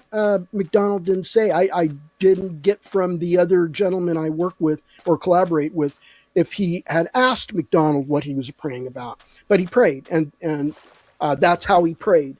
That's how Carter was known to pray at his desk. So he just prayed about it, but I think that might have been private. I don't know that anybody had asked the president that, and that he responded. I think that was just left alone. So anyway, back to Bill Moore. So Bill Moore basically... well, I want to skip, if you don't mind, because we don't have a lot of time, I want to skip Bill Moore. That's for the benefit of the listeners, people listening. This is a UFO researcher who was leaked this facsimile document. That's right. And it was a matter of controversy for years because photographed. It was he photographed it. He photographed it with the quarter on the left lower corner to show you the scale of the document by comparing it to the size of the quarter. Sure, but let's that was it. That's where we have to leave it, because all Bill Moore did was present at the MUFON symposia and MUFON meetings about that document. So, Eric, I want to then just ask you a kind of simple question as sort of tie all this together. What was Project Aquarius? I thought that was a fiction. That was a Majestic 12. That was a Majestic 12 project. Okay, so what was Majestic 12? That was a compartment within. It was a Wave-Denic Knowledge Special Actions Program compartment within the CIA, and it was one of several. It was one of. It's just not Majestic 12 or MJ12 all alone. It's Majestic 1, Majestic 2, Majestic 3, all the way up to 12, and you know that for a fact. Yes, I know that because the other gentleman who interviewed, Alonzo McDonald, was aware of it. Okay. In the course of his employment at the same agency. Okay. And the different Majestic projects, according to this testimony, didn't all have to do with... No. Majestic 12 was just crash retrievals and alien contact related topic. Yeah. Okay. It was just focused on that one umbrella of topics. Okay. And then within that there were smaller projects like Aquarius. Yes, those would be called subcompartments. Okay, that wasn't a synonym for MJ12 Aquarius. No. Mm-mm. Okay, understood. So for a fact that that there was a compartment called MJ12. Yeah, Dave Grush validated that during his investigation, which went into his whistleblower complaint to the IGIC. Okay. But you knew this beforehand yourself, correct? I knew it before. Well, he got that from me. So, I mean, I'm the one that briefed him and his former boss, his government boss. And he got all the facts and figures from me based on my work at NIDS, AFRL, and working for Hal Putoff on the OSAP subcontract that we had to Bigelow Aerospace Advanced Space Studies. Well, okay, let's go into this a bit, because one of the reasons I think it's important that people hear from you is you briefed many people in the last, I'd say since 2017 or 2018. 19. Yeah, okay, since 2019. You briefed staff in the Senate Intelligence Committee, Senate Armed Services Committee, and you also briefed in an official capacity and at request, I believe, David Grush and another individual. Yeah. Mm-hmm. Okay. So one thing I want to go into is that we've had key staff members of the Senate hear from you about this history of U.S. government engagement with UAP, and they've heard a lot of things that you've shared today, correct? Yes. Okay. How did that come about? Okay, you're going to have to ask that question again because I didn't capture it in my mind. Can you ask that question again? Yeah, I'm asking, how did it come about? How was it arranged for you to go in and brief staff in the Senate Intelligence Committee or other committees? Oh, that was Jay Stratton. Jay Stratton arranged for me to brief the Senate Armed Services Committee staff plus one guest from industry, because that guest originally worked for the Department of the Air Force and was their Special Access Program director. And then over the course of his career, he moved up to become the Special Access Program director for the Pentagon, for the Department of Defense as a whole. Okay, so I briefed those individuals at a SCIF in the Pentagon, and it was on the 5th floor. And then that was in October, that was on October 21st, 2019. And on October 20, if you're giving me a minute, 22nd of 2019, Chris Mellon and Kirk McConnell arranged for me to brief the Senate Select Committee on Intelligence staffers.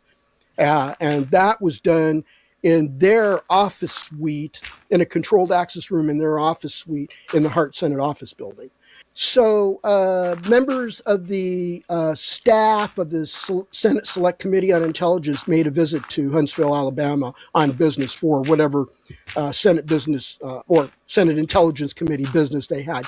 And it just so happens that they're visiting a defense contractor, and the senior VP of that, there's two senior VPs, and both of them actually know who I am and what I have been doing in this area. And so I think it was just arranged as a matter of opportunity that because I was living in Huntsville, Alabama at the time, to work on NASA's Space Nuclear Propulsion Program, that they get an opportunity to meet with me at this defense company's site in Huntsville, in their controlled access room. And so that was the second time I briefed staff from the Senate Select Committee on Intelligence, but this was a different group of staffers compared to the group of staffers I briefed in October of 2019. And this took place in June of 2021. Okay, understood. And so did you subsequently ever do a briefing in the Senate itself for senators? No, I have met with two senators, but that's all I'm going to say about that.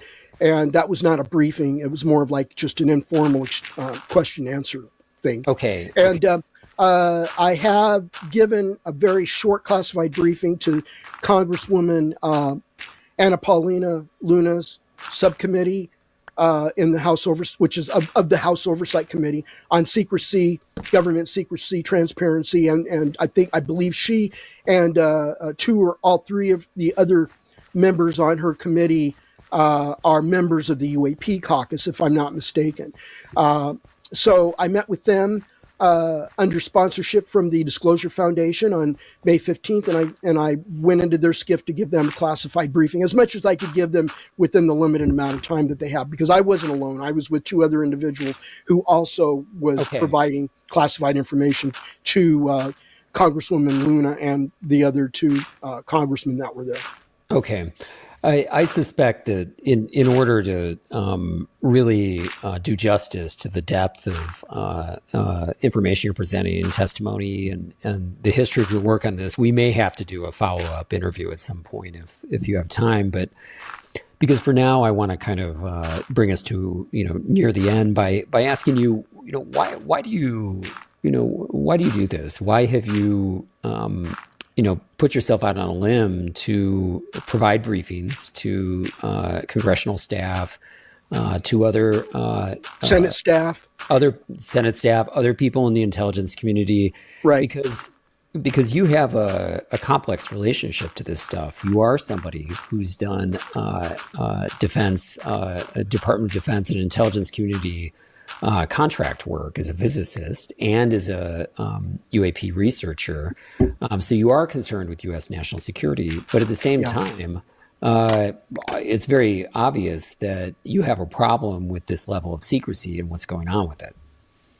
I do. I don't have a problem with keeping aspects of the UAP or the crash retrieval technology, reverse engineering work of recovered UAPs. I don't have a problem with keeping that a secret, because that can go to the heart of making a major technological discovery that could give us a leap over our foreign adversaries, to where we lose parity. Oh, I should say otherwise, where our adversaries lose parity with us because we've made a discovery on the basis of our possession of this exotic non-human technology.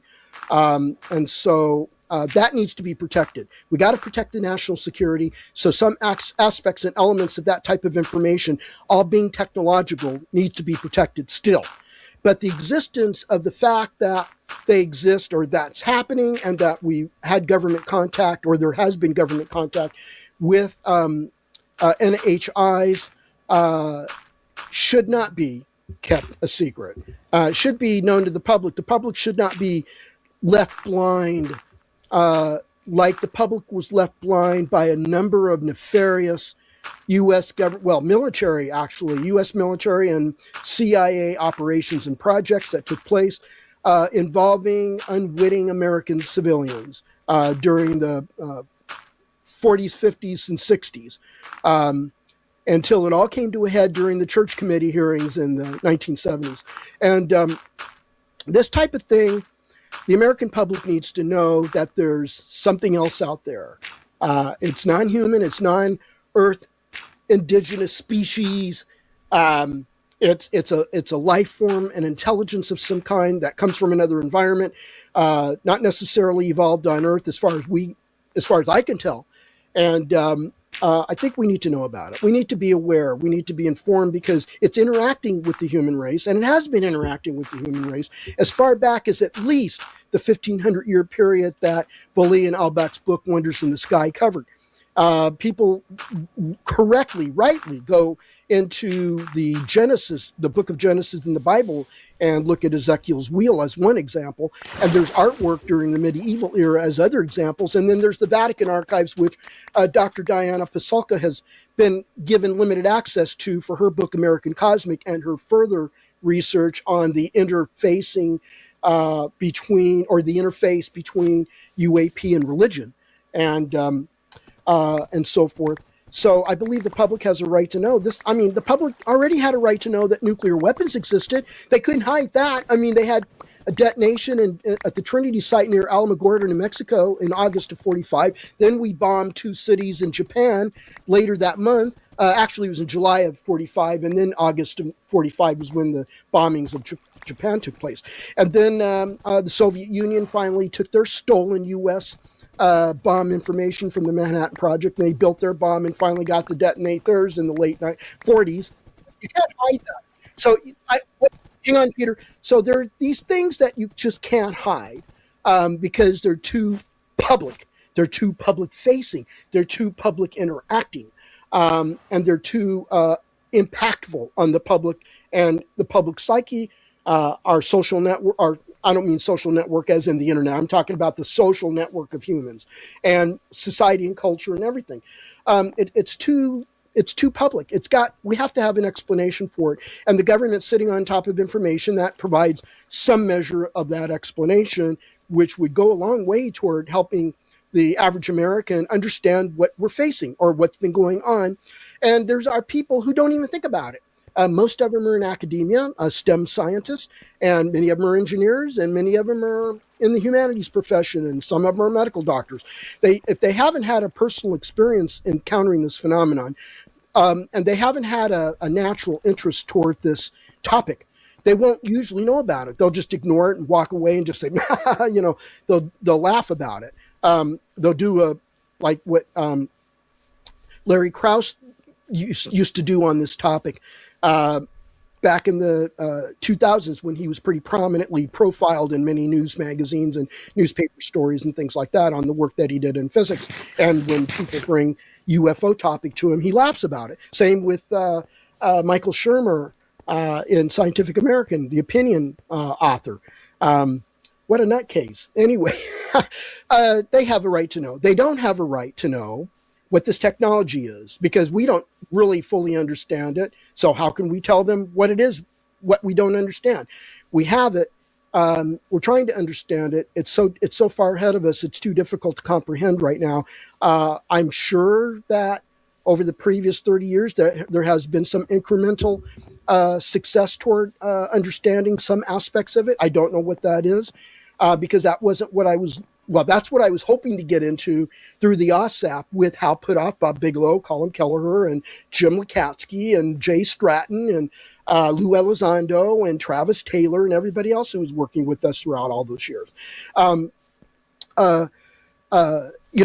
This technology for warfare can be dual use for peaceful uses, which would benefit us, like power and transportation. And that's one key thing. Hal Puthoff and I have always had this altruistic thinking about getting a hold of that technology and seeing if it had been reverse engineered to the point of developing a new type of power source or propulsion that would revolutionize transportation and energy, especially in the United States, maybe for other countries too. But the problem is that this technology is so out there that it serves as a threat to us if our adversaries are able to reverse engineer or get a hold of whatever we accomplish with it and use it against us.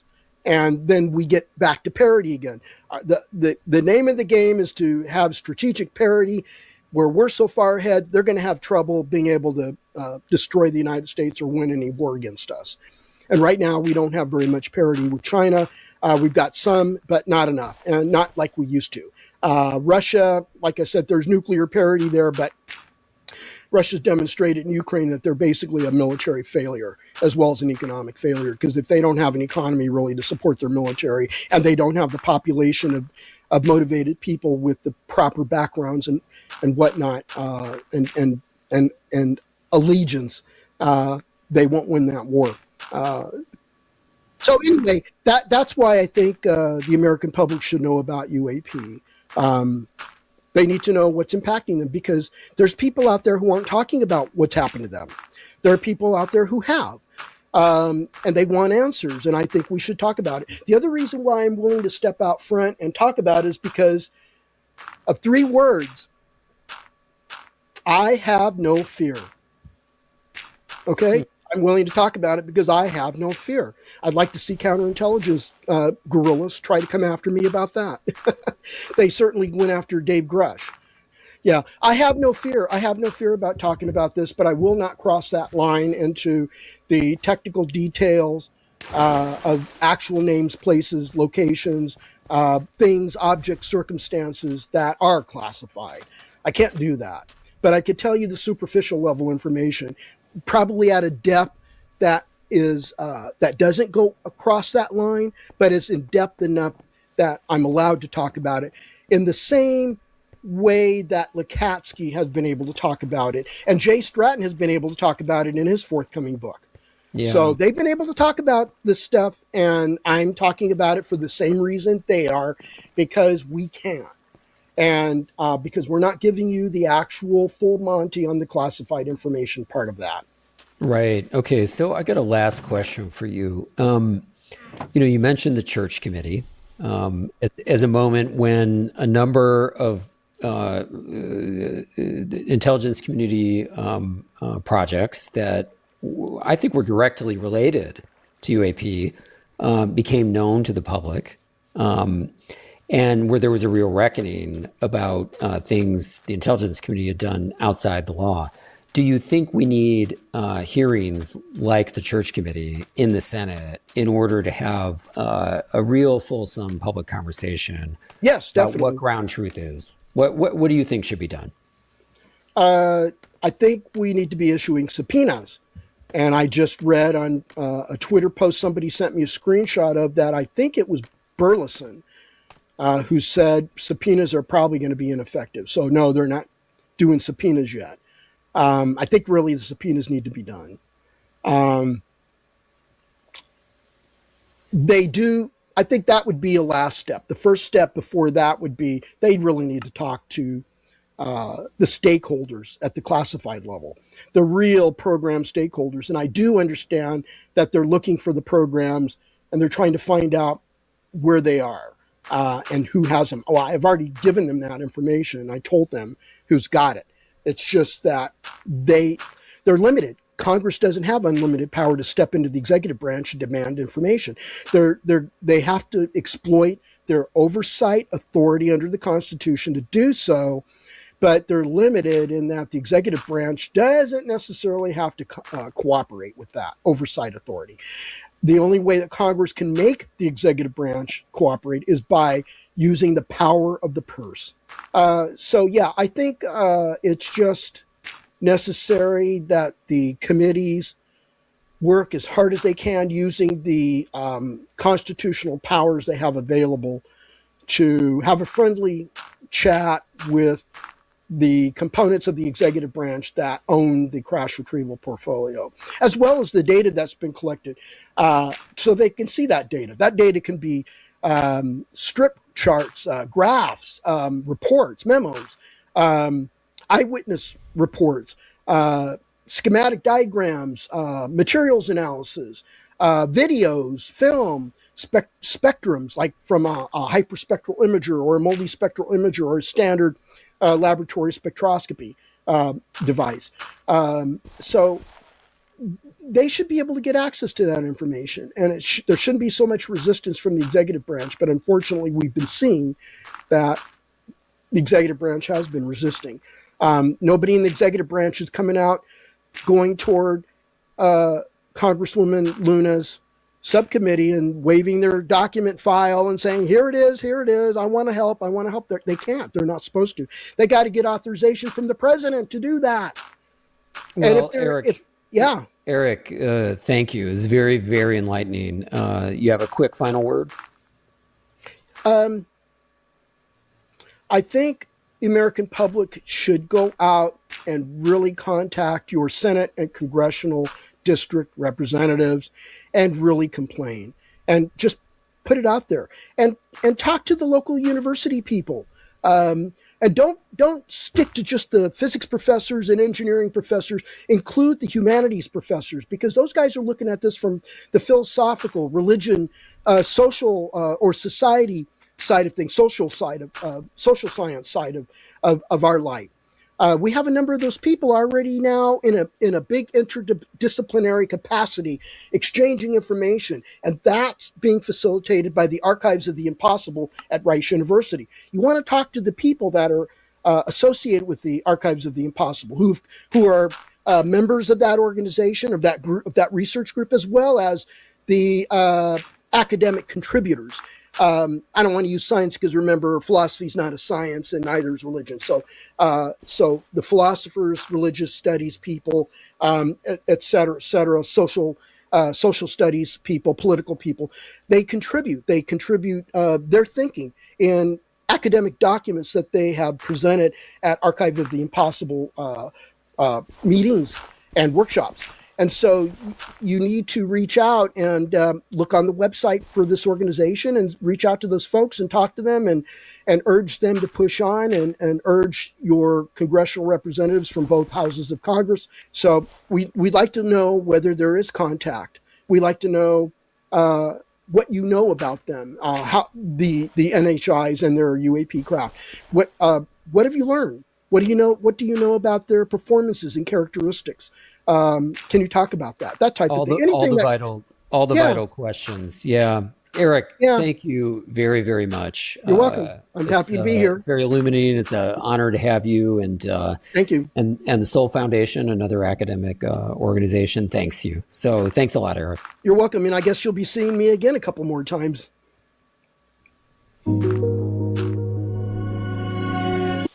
That was awesome. That was the Soul Foundation on YouTube. I'm going to keep going. The Soul Foundation, featuring Eric Davis. I am going to put something on in the background. I got to figure it out. I'll use this as a nice little segue here.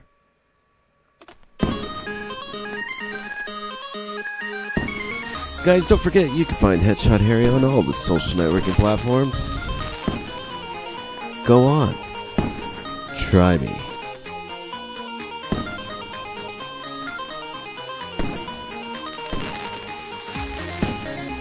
All right.